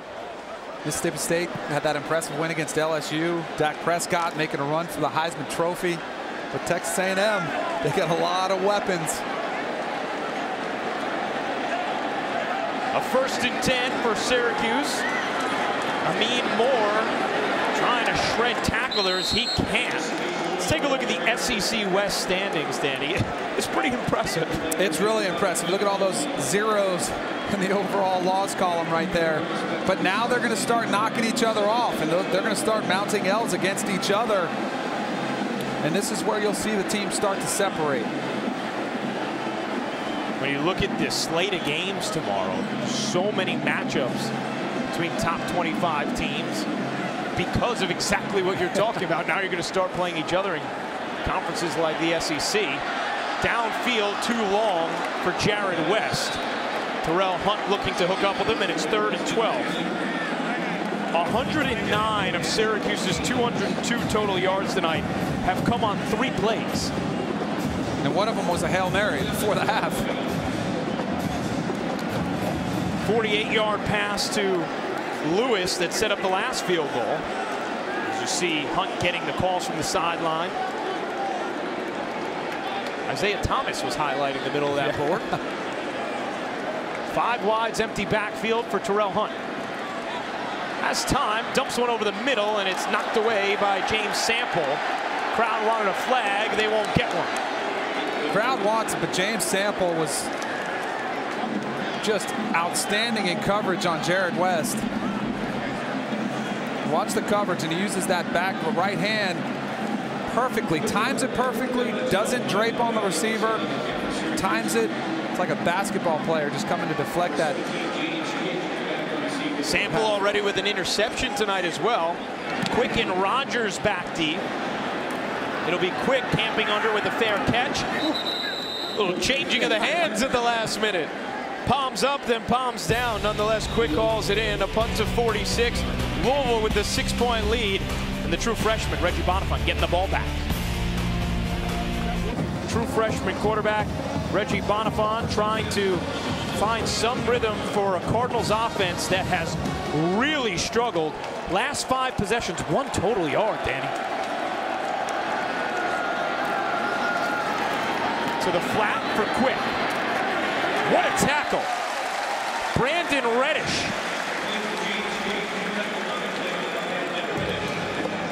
I said it before, the last drive. I'd love to see Brandon Radcliffe get the ball a few more times. They're trying to supplement the running game with these short, quick screen-type passes on the outside, but Syracuse very disciplined in their tackling at open field. Reddish comes up, makes the nice open field tackle. Brandon Radcliffe in there standing to the left of Bonifant. Syracuse might have jumped off the near side of the line. No flags, though, and a wide-open man down the center of the field.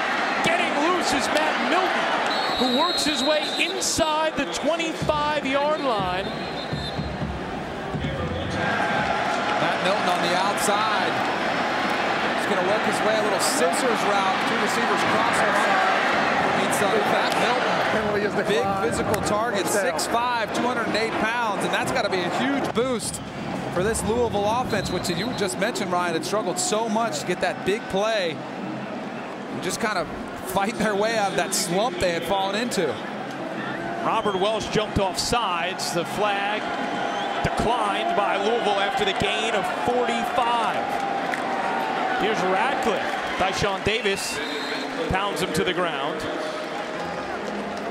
Reggie Bonifant, 8 of 14, 120 yards. He certainly would love to have the services of Devontae Parker, projected to be a first-round pick. He's missed the first 6 games of this season with a foot injury and is very close to coming back, Danny. The coaches couldn't help but smile thinking about how close he is and ahead of schedule. Much-needed boost for this offense. Now movement on the line for Louisville. This will be penalty number 9. False start, 74, offense. It's a 5-yard penalty. That's what happens a lot of times. These no-huddle teams, they get up to the line of scrimmage, and the offensive line is just sitting there. They're waiting. And if you check off, if you start checking, they hear the quarterback's voice, and they mistake it for a snap count. That's what happened. Remember, following our game, you have a good one. BYU, 18th in the country, undefeated against Utah State. That's coming up next on ESPN. I know Danny's high on BYU. Here's a 2nd and 15. Bonifant looking to throw. Will tuck it, run to the 15 and out of bounds. Good decision by Bonifant right there. Scramble and called a little play action. Wanted to take a shot to the end zone. Maybe had a chance with a big 6'5" Matt Milton in the back of the end zone, either throw it away. But I like getting some positive yards there and keeping yourself in this 3rd and manageable situation. Got 9 yards. Bobby Petrino's team facing a 3rd and 6 from the Syracuse 14. Quick split out to the near side alone. Bonifant gives to Radcliffe, dashing up the middle, bounces off a tackle, and is into the end zone. Brandon Radcliffe, for the 2nd time tonight, finds the end zone, this time from 14 yards out. Boy, beautiful job up front. A couple nice blocks by the offensive line. And then did you see the linebacker, Dyshawn Davis, just bounce off Brandon Radcliffe? That was what I was talking about. That's why I like this running back in the game for Louisville. He brings that element. He's tough to bring down. He's a physical runner. A 5-play, 61-yard drive that took 2 minutes and 20 seconds. And Brandon Radcliffe, for the 2nd straight week, has 2 rushing touchdowns. Syracuse with 10 missed tackles on the night. Most of them have come on Brandon Radcliffe runs, bouncing off of blue jerseys and finding the end zone. Well, Louisville takes a 19-6 lead over Syracuse. You wanted Brandon Radcliffe to get the ball more, Danny. He finally did, and it paid off. Yeah, I mean, he's been the most impressive runner tonight for them. He's been the bright spot of the offense. When he has touched the football, good things have happened. See him getting a little pep talk there from his coaches. They're fired up. It just seems like the offense really thrives off of his performance. Back deep to receive is Irvin Phillips, and he will take a knee. He's celebrating its 10th year sponsoring the Good Hands Field Goal Nets. Allstate makes contributions to participating universities' general scholarship funds for each field goal and extra point kick. Since 2005, Allstate has contributed more than $3.4 million in scholarship funds. Terrell Hunt back to work for Syracuse after a drive that looked like it was going to be capped by a Ben Lewis touchdown reception. He dropped it in the end zone, and the Orange had to settle for 3. Now trail 19-6. Hunt stepping up with space across the 30, across the 35, and Hunt runs out of bounds at the 43-yard line. 18-yard run for Terrell Hunt. Terrell Hunt, designed pass play, but watch him as he notices there's a lot of green space he can run towards. Just takes it to the outside, picks up a lot of yardage. That's just good awareness, not forcing the ball down the field, taking what the defense gives to you. Hunt, 15 of 27 tonight, 175 yards through the air, 18 on the ground. Inside handoff to Prince Tyson Gully, gets a few. It'll be 2nd down. Ryan Rucco, Danny Cannell, Nicky Noto, our entire crew, thank you for being with us on this Friday night. Part of a tremendous weekend of college football. with plenty of it coming here on ESPN, including BYU against Utah State following this contest. 2nd and 7. Here's Hunt. To the far side, pass is caught by Paris. He has a first down into Louisville territory. That's the one thing I've been impressed with Terrell Hunt tonight. He kind of slides, he finds a way just to buy himself a little bit of extra time and find a receiver down the field. Watch him just slide around a little bit, no panic. That little move right back to the right, keeps his eyes down the field. You can see Petrino's face. He knows, but it's tough for those defenders to cover that long. Play action. Hunt over the middle, dumped it to no one in particular as he took a blow from Charles Gaines, and Hunt a little shaken up. Out of the corner of your right screen, the corner blitz. You saw Petrino's frustration on his face. Todd Grantham dialing up some pressure. That was Charles Davis. Watch him, top of your screen. Coming, almost gets picked up by the back. But that's a really tough one for the back to see and then get it done. Hunt shakes it off, a 2nd and 10. Inside handoff to Amin Moore, bullying his way up the right side, and that was a pretty impressive run right there. There haven't been many for Syracuse. Yeah. Amin Moore, he is their power back. And he was taken down in the end zone earlier on the safety. Gerard Holloman made an excellent tackle on Amin Moore in the first half to score Louisville the 2 points. Amin Moore lining up in the slot right for the moment. 5 wides, empty backfield on a 3rd and 4. See if the empty backfield, if Louisville makes that adjustment to bring pressure. Comes some pressure. Hunt avoids it for a second and then got it away, but nearly intercepted by Keith Kelsey on the far side. Sheldon Rankins brought the pressure. Great call. That was a zone blitz. They bought a couple linebackers, but then they're able to drop back in zone coverage. And that's really tough for a quarterback to recognize. Hunt's just trying to stay alive, fight to try to make a play. All he could do was throw it away. Scott Schaefer's team has to punt on a 4th and 4. Riley Dixon sends an end-over-end kick into the end zone on a fly, a touchback after the 41-yard boot. Louisville with the 19-6 lead, and there are a lot of backs who the Cardinals shuffle through, but through these past 2 weeks, Brandon Ratcliffe has definitely looked like the standout. He's the guy with the hot hand. I would expect to see even more of a steady dose of Ratcliffe as they try to take over this game. You see the way he runs hard. He finds a knack for finding the end zone, just putting that shoulder down. And then here on that last drive, just breaking tackles. He is a tough runner. You know, I would think that Louisville would start to feature him here as this game wears on and take the load off of Reggie Bonifant. Well, here is Ratcliffe once again avoiding tackles, and gets twisted backwards awkwardly at the 20, but springs right up to his feet.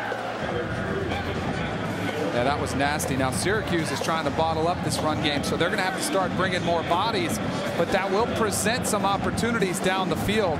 But watch this awkward angle at which he comes down at the end. That's what you were talking about, man. Sometimes, you know, as a player, you go out there and sometimes you watch the film, you're like, I don't know how I survived that. And that looked like one of those hot yoga. I think that's the only way. Yeah. Loss of 1. Louisville with its worst starting field position of the night. And that one, if it was a yard or 2 longer, would have ended up in the arms of Brandon Reddish. Bonifant under pressure. See a couple bodies around his legs. That was open. He gets that ball down a little bit. It's caught. You're in a better situation than this. Syracuse's defense has, for the most part, acquitted itself quite nicely tonight. Had held Louisville to 1 yard on its previous 5 possessions before the scoring drive last time out for the Cardinals. Yeah. And there it came, a little early though. Yeah. We'll check the flag. Whether or not they were forced off. Offside. Defense number 93. It's a 5-yard penalty. Boy, that's a huge break for Louisville, getting a much better situation here. One thing both these defensive do, I've noticed, Syracuse and Louisville's defense, they disguise a lot. They show a lot of different looks. They bring different blitzes, but they also show pressure and back out. See if they keep it on or if they back out. The true freshman Reggie Bonifant on a 3rd and 6 in a shotgun with Radcliffe to his left, gives it to him. Radcliffe darting for the first down and able to make the last man miss just enough to gain it. How many times, Ryan, have you heard fans boo a run call on a 3rd and 5 or 36? Well, fans, this is why they do it. Because you can get a back like this, you make one guy miss, and you can get that first down this way. No fans love to want to see you pass on 3rd down. But you can still get it done when you got a running back like Radcliffe and an offensive line creating some holes. 8 yards on 3rd down for Radcliffe, who gets it again, this time working his way left. And even when there's not much there, he twists forward for a nice gain. Yeah, he's finding a way to fall forward and get those extra yards. 4 yards for Radcliffe. Now has 75 on the ground to go with a couple touchdowns. Had 129 a week ago, and the Louisville offense was really dormant before he came alive last week against Wake Forest. And for the most part tonight, it's only been alive with him on the field. Here's a pitch to Radcliffe. And this time will not get much. And now, basically the same situation, another 3rd and 5 or 3rd and 6. Now you've given the defense something to think about because you just did run it. So it keeps them honest, just opens up the whole playbook a little bit more. Bonifant is 8 of 15 on the night. 120 yards, no touchdowns, and a pick. Second career start for Bonifant. 3rd down. Looking to the near side. Has his tight end open. Ball pops loose. It's picked up by Syracuse. And that is a fumble and a recovery for Wayne Williams as Bobby Petrino looks on mystified. Oh, watch the strip right there, number 38, Cam Lynch. This team, they do what they call ball disruption circuit. They do 6 drills every single practice. They work on various ways. The ruling on the previous play was a catch and a fumble. That play is under review. Let's bring in Doug Rhodes, the ACC coordinator of football officials, with us. Doug, do you think that the tight end Gerald Christian had control of this? Well, again, as I mentioned earlier, the process of a catch, that ball's moving quite a bit. He has to possess it, control it, and you really want him to have firm control. That's going to be very close for replay there. I'm not sure that he got that full control of it. Do you think this is where it gets interesting, because I think he had it enough, and you don't. But this is where it becomes such a judgment call, and because the call on the field was made the catch and the fumble, that I just don't know if there's enough. And that's a whole issue with replay. Yeah. The assumption is it's correct on the field. Yep. Before they can change it, indisputable video evidence beyond all doubt that he did not have that ball. So, you know, slow-mo, you've always got to go back and look at it real time, too. I think that's another important thing. We can analyze in slow-mo quite a bit, but you got to see it full speed again. For what you've seen, Doug, do you think there's indisputable evidence to overturn it? I don't. The ruling on the field stands. That is the call. No evidence. Take another look real time for you, Doug. Yep. Right, and there's the whole point. There's not that indisputable to change what occurs, so you have to stay with what's on the field. So the call stands rather than is confirmed. Correct. So Bobby Petrino's team turns it over for a 3rd time tonight. Syracuse has dialed up some gadgets. This is a great opportunity for them possibly to take a shot at the end zone here. 1st and 10 for Syracuse. Hunt to throw. Heaves one. Far side. Intercepted by Gerard Holloman. Or does Ben Lewis have it? It's a tie-up, and it belongs to Holloman, his 7th pick of the season, leading the nation. Pass is intercepted by Gerard Holloman. Boy, these guys are still wrestling for the football. I mean, that was as close as it gets. Holloman, you talk about a ball hawk, a guy who has a knack for finding the football. They tried to take that shot play. Holloman, great beat on it. He comes down with it.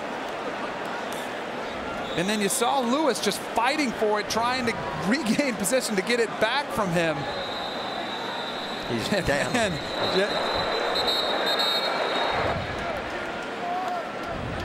Looks like they may take a look. Doug, you think that's Holloman's football? Yes, he comes down with the ball. His back appears to hit the ground while he has possession, even though the offensive man's arm and hand were in there. The ruling on the field is an interception of the previous play. That play is under review. You see Holloman, he's got it right there. He's got it in his hands.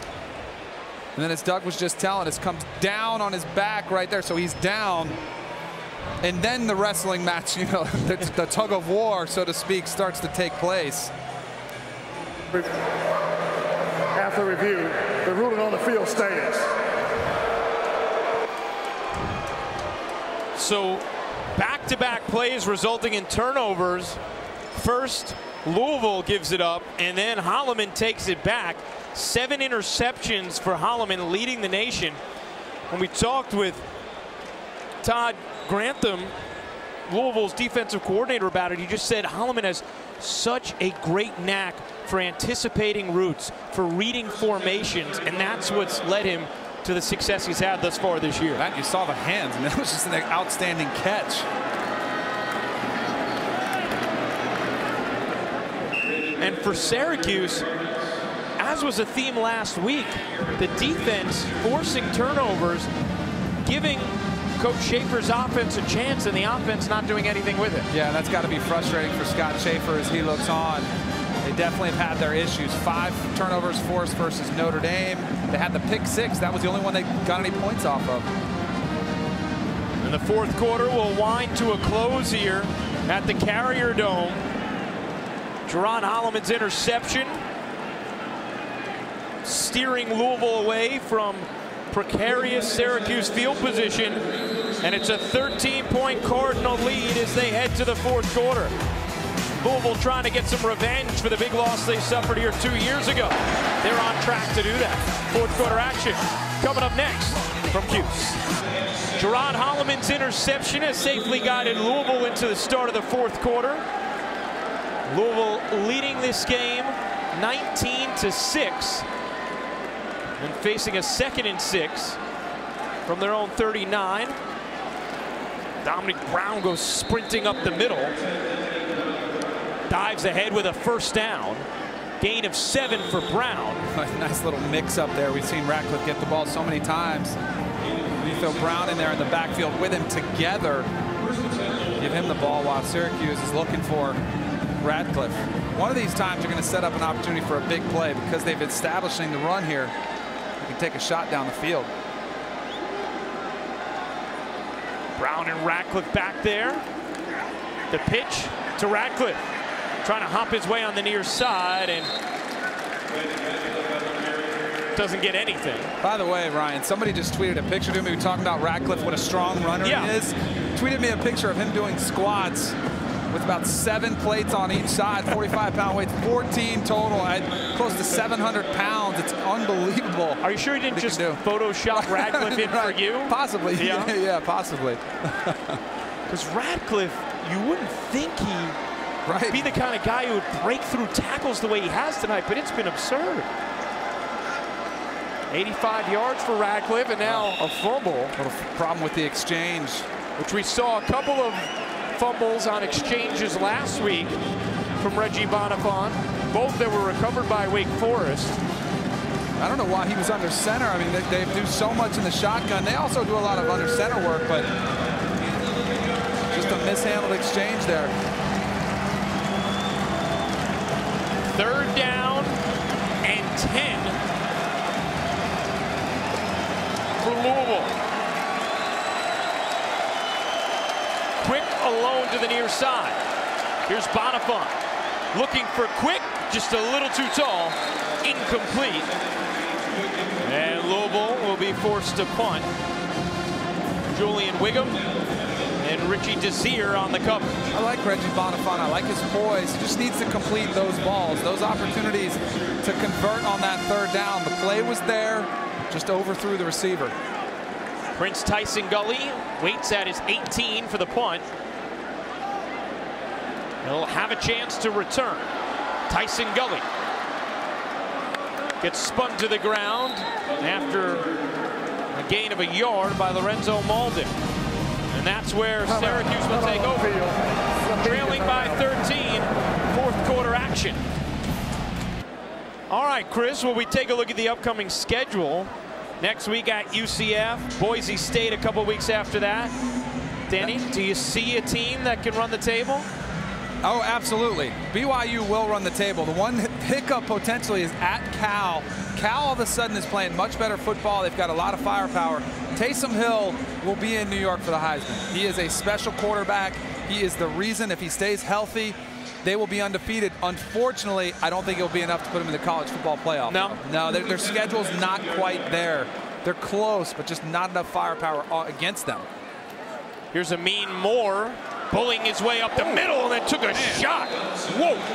At the 30, Gerard Holloman laid the lick. A gain of 11 for Amin Moore, who shook that off quickly. I don't know who took the worst of this hit. Watch this collision, the end of this run. Boom, right there. That's Holloman. That's the guy who's a ball hawk, and he can come up and lay the wood like that. Man, that's impressive. He has an interception tonight. Also tackled Amin Moore in the end zone for a safety in the first half. Here's Amin Moore. Big gain. Man, maybe they found their version of Radcliffe, the power back who's going to get it done for them. They have not had a spark all night. They've had flashes, but all of a sudden a couple big gains by Amin Moore. Syracuse had just 53 yards rushing all night before Amin Moore picks up 30 on those 2 carries. Here's Hunt. Pumping, under pressure, can't get rid of it. Dropped by Kelsey, and Hunt is hurt. Terrell Hunt, his legs got twisted up at the end of that run. He's waving them off. Now Louisville's got a guy down too. Keith Kelsey, who came up with the sack and is the leading tackler. He has 9 tonight for Louisville.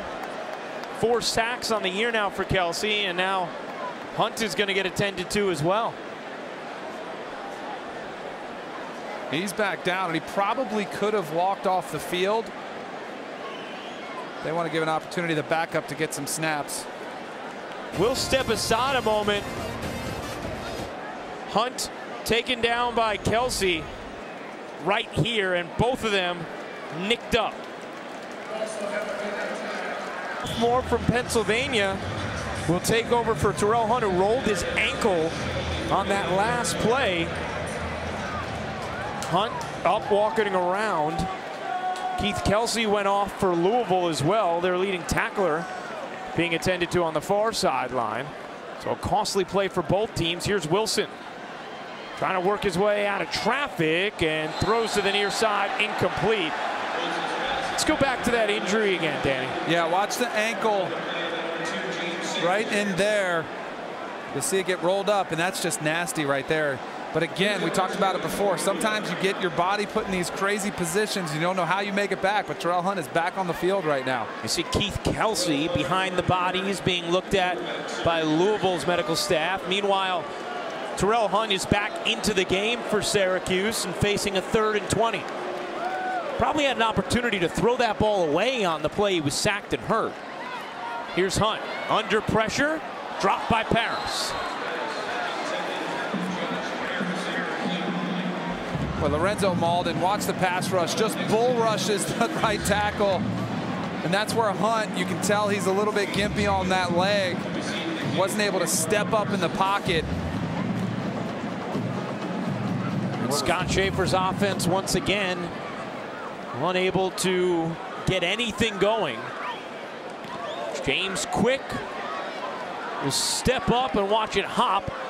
He'll catch it over his shoulder. Dangerous, but Quick has wheels.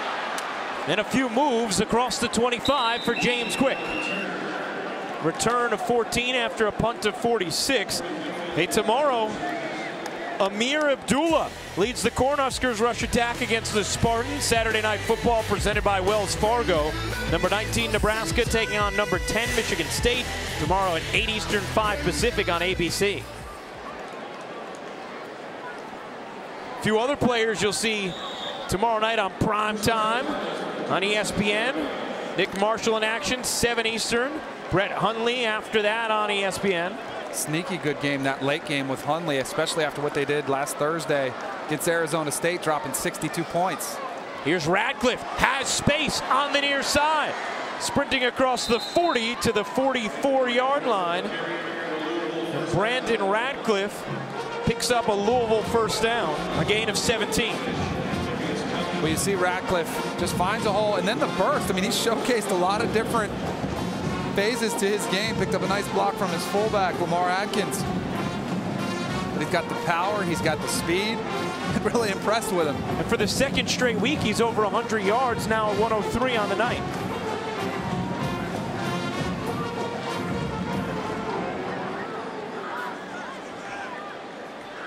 First and 10, Louisville.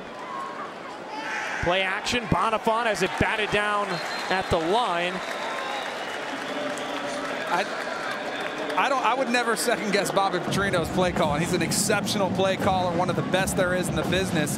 But at this point in the game, I do feel like you should rely more on the guy who's carrying the load for you in Radcliffe and take a lot less of the load off of Bonifant. I mean, he's making his second start. He's a true freshman.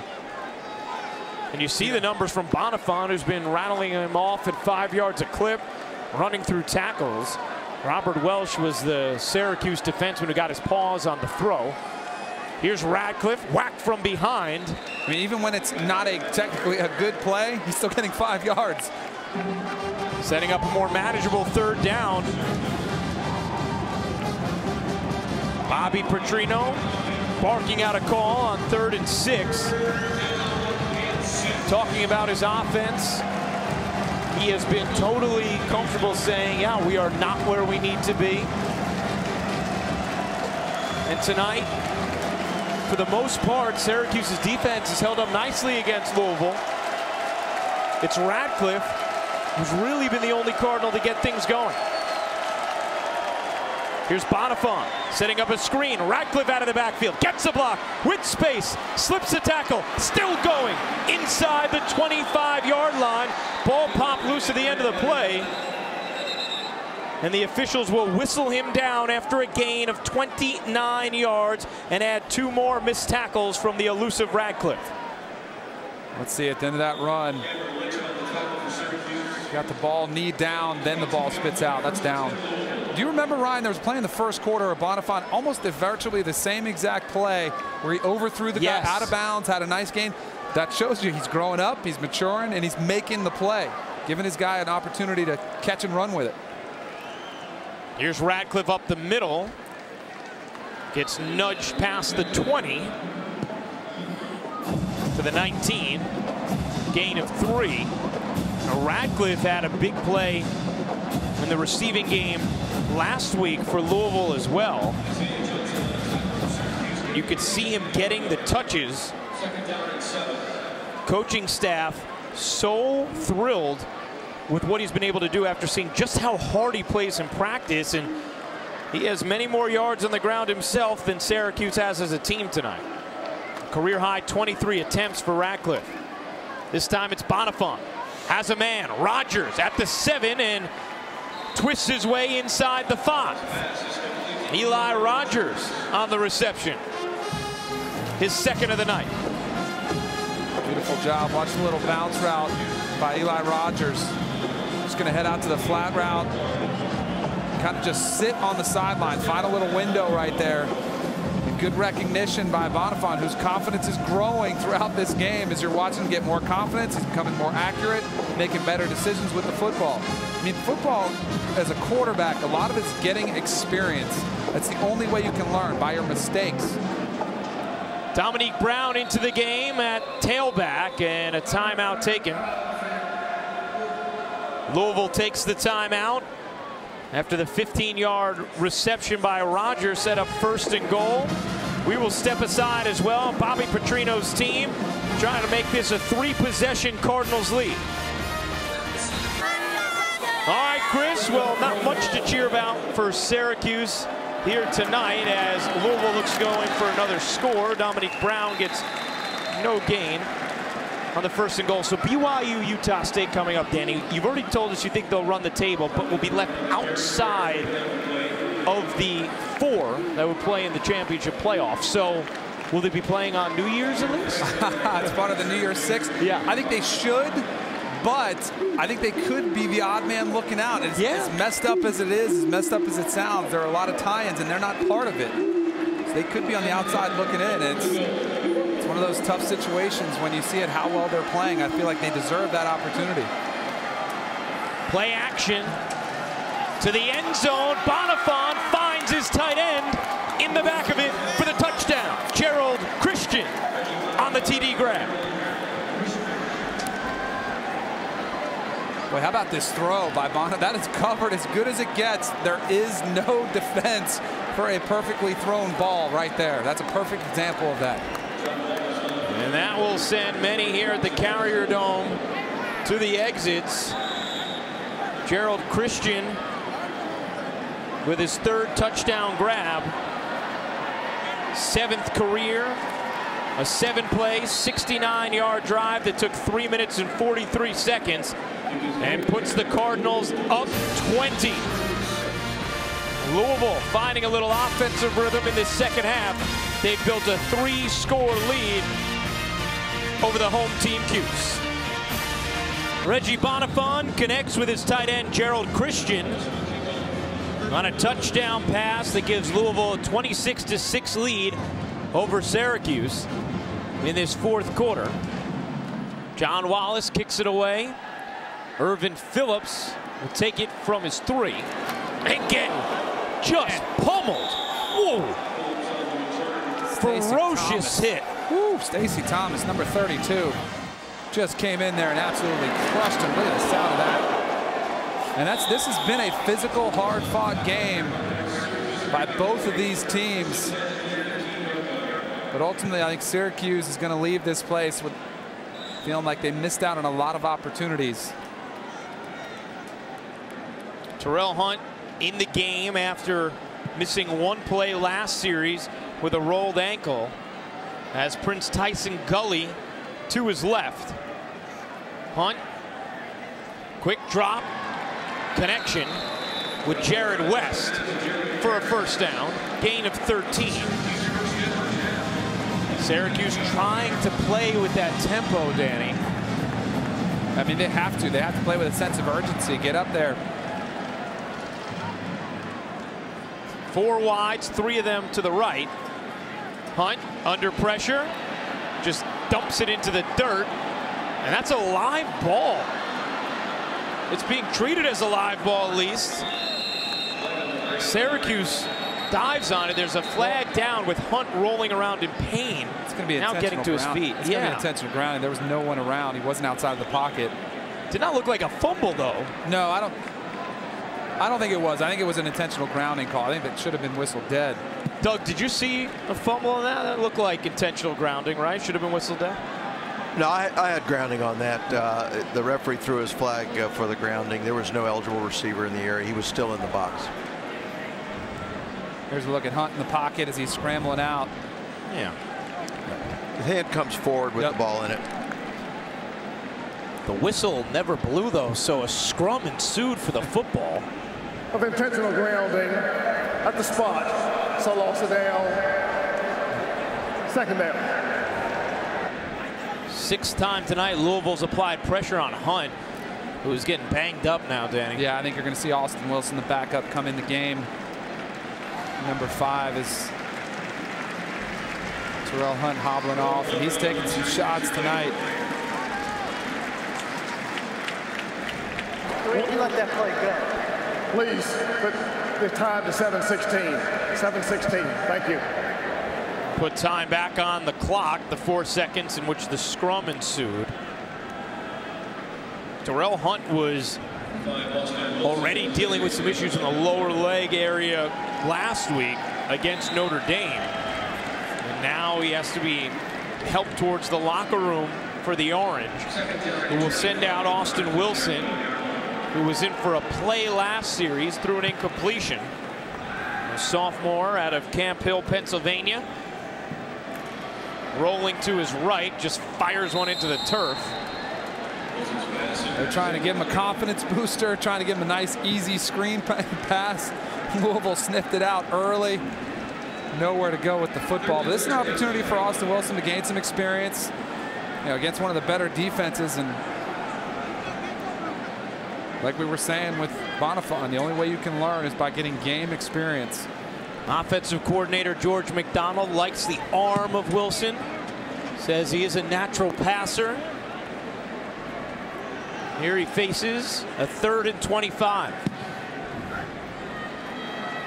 Wilson zips one to the near side. It's nearly intercepted.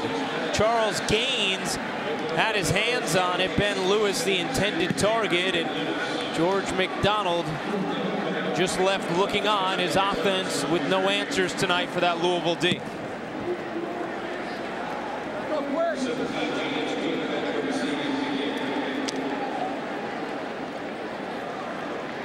What do you think of this Louisville defense, Danny?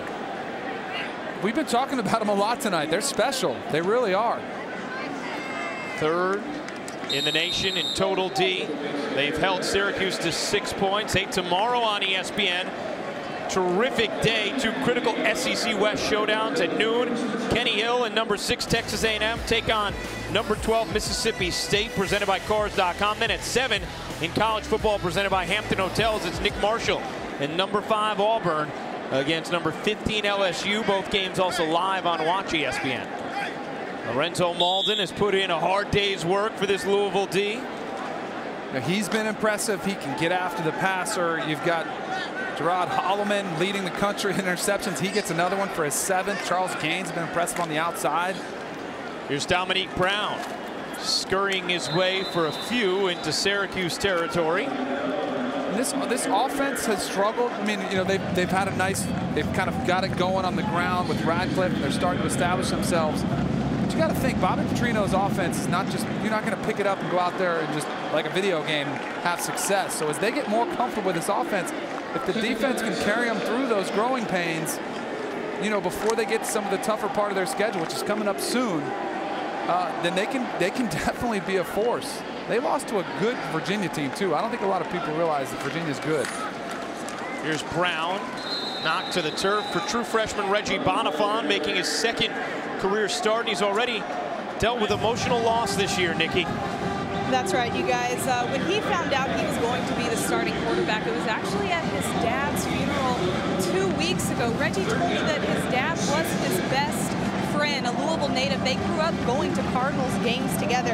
And Reggie told me that if his dad was around to watch him play the game tonight in his pregame pep talk, he would tell him, play your game. Don't play anyone else's game, and the rest will take care of himself. He wears a wristband that says, know the rules, play the game, and own your destiny. That is something his father gave him. And he told me he likes the excitement, the physicality of football. And when he steps out there on that football field, you guys, all of his worries go away. It's a safe haven. Time out on the field. Yeah, Nikki, certainly has been for him, and grew up in Louisville, wanted to play for the Cardinals. It was a dream of his father's to see him in that uniform. After a successful high school career at Trinity, said, okay, that green uniform's nice, but I want to see you in that red. And now making his 2nd career start. What have you thought of his performance tonight, Danny? I think he's been good. I think, considering all things considered, what he's been through with his personal life, losing his father, it's only his 2nd start. He's a true freshman. All that considered, I've been really impressed with this young man. And not even from a football exodus, but just from a poise standpoint. And we said it earlier, he had a rough interception early in the game, didn't faze him, kept his calm. And he's done a nice job of commanding this offense and making good decisions throughout the night. He has a 3rd and 5 here, just into Syracuse territory. Bonifant escaping the rush, firing downfield a little bit low for Eli Rogers. And it'll be 4th down. Here's a look at Reggie Bonifant on the night, some of the plays that he's made. That's the one thing he does. He brings that dimension with his legs. Nothing's there. He can tuck it and get those first downs. Here on play action, showcasing the vertical passing game. Once they get that ground game going, that'll be even better. And how about this, though? For that last touchdown, that was absolutely right on the money. Ryan Johnson will punt it away. Fair catch called for and made dangerously by Richie Desir at the 14-yard line. Now, it's been a rough night for Syracuse, but it does not get any easier, Danny, when you look at their schedule, especially next week. Yeah, they got one of the toughest teams in the country coming in here in Florida State. And so for Scott Schaefer, who has found it hard to smile this week, it's not going to be any easier. No, they're going to, you know, their third loss in a row, trying to kind of get things turned around. It's really tough. Their defense, though, that is the one bright spot. Forcing the turnovers, their offense just needs to catch up. They've got to get healthy, too. They're missing two of their best receivers. Irvin Phillips taken down behind the line. Take a look at Syracuse's schedule. They will take on Florida State on ESPN next week. And things get very difficult after that. I mean, it doesn't get much more difficult than Florida State, but it doesn't get a whole lot easier for the Orange. Don't forget, too, they just played last weekend, Notre Dame, and that's one of the better teams in the country as well. Very difficult. That's why a game like this at home was one they thought may be an important game to get if they were going to have some success heading into a difficult conference schedule. This is the first ACC game for Syracuse, fourth for Louisville. By the way, Louisville has been bludgeoning opponents last 3 games, outscoring them 80-19 as Phillips goes off. Now Louisville defense, which was second in total D a year ago, came into tonight third, and this performance will help it. Austin Wilson gets hit, ball pops loose, snaps into the end zone. Flag is down at the 10. But if that's a live ball, that's going to be a safety. And it would be the second of the night for the Louisville D. There has not been any clear indication yet from this officiating crew.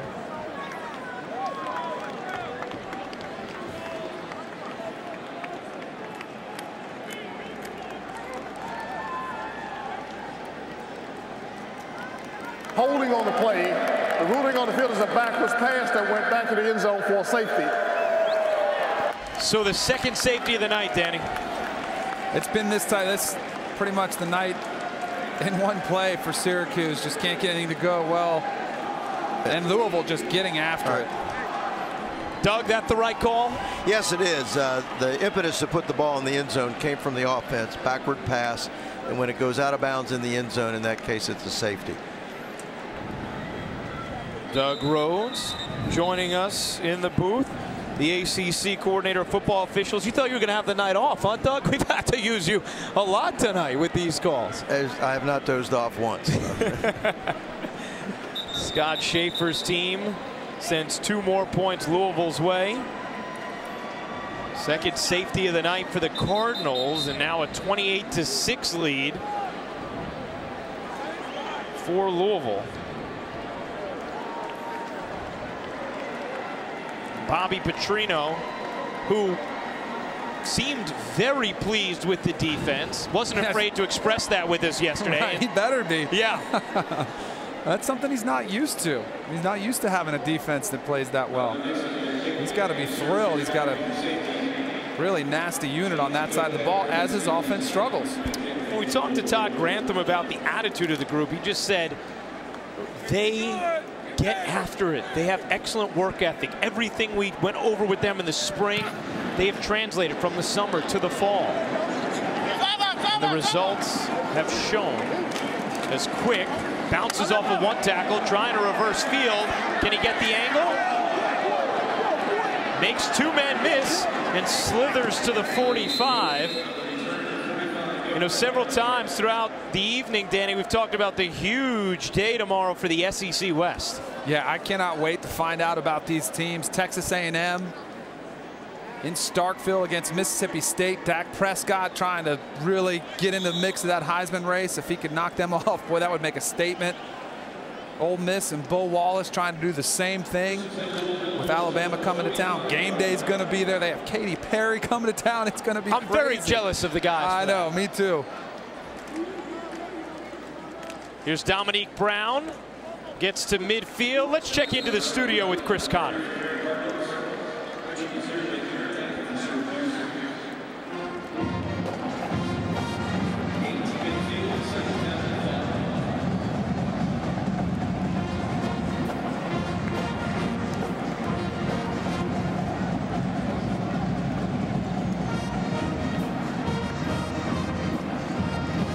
Oh, absolutely. And I know Chris Cotter's going to be dialed into Katy Perry. He is a huge Katy Perry fan. Yeah? Oh, yeah. He's singing her stuff all the time on the College Football Live set. You have to deal with that in the studio, huh? Yep.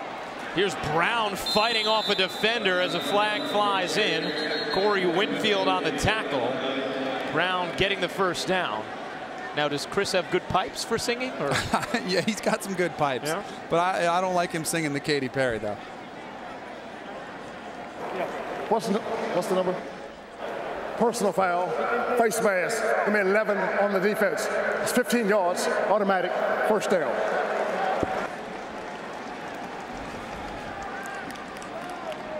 Look at it clearly, the face mask right there. This game's getting ugly in a hurry. You know, there's some great games in the SEC West. There's also a great matchup in the SEC East in Tennessee. In Knoxville, with Florida Gators going up there. Tennessee has struggled mightily against Florida for about the past decade. This might be their opportunity to knock off the Gators. There's Brown straight ahead. Bottom line is, from now through tomorrow night, you're just going to have to be glued to your TV. Yep.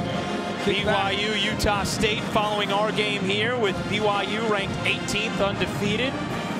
And then tomorrow, a slate of games that begins at noon, and literally every contest terrific. Yep. I'll be in studio with Mac Brown.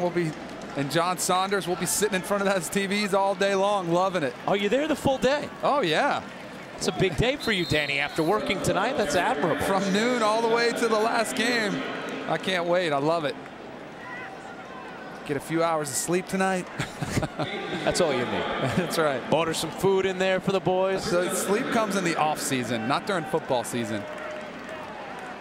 Bobby Petrino's team about to move to 5-1, and soon we'll get Devontae Parker, their first round potential wide receiver, back for an offense that hasn't really fired on all cylinders, but showed some moments here in the second half tonight, especially with Brandon Radcliffe, the weapon out of the backfield.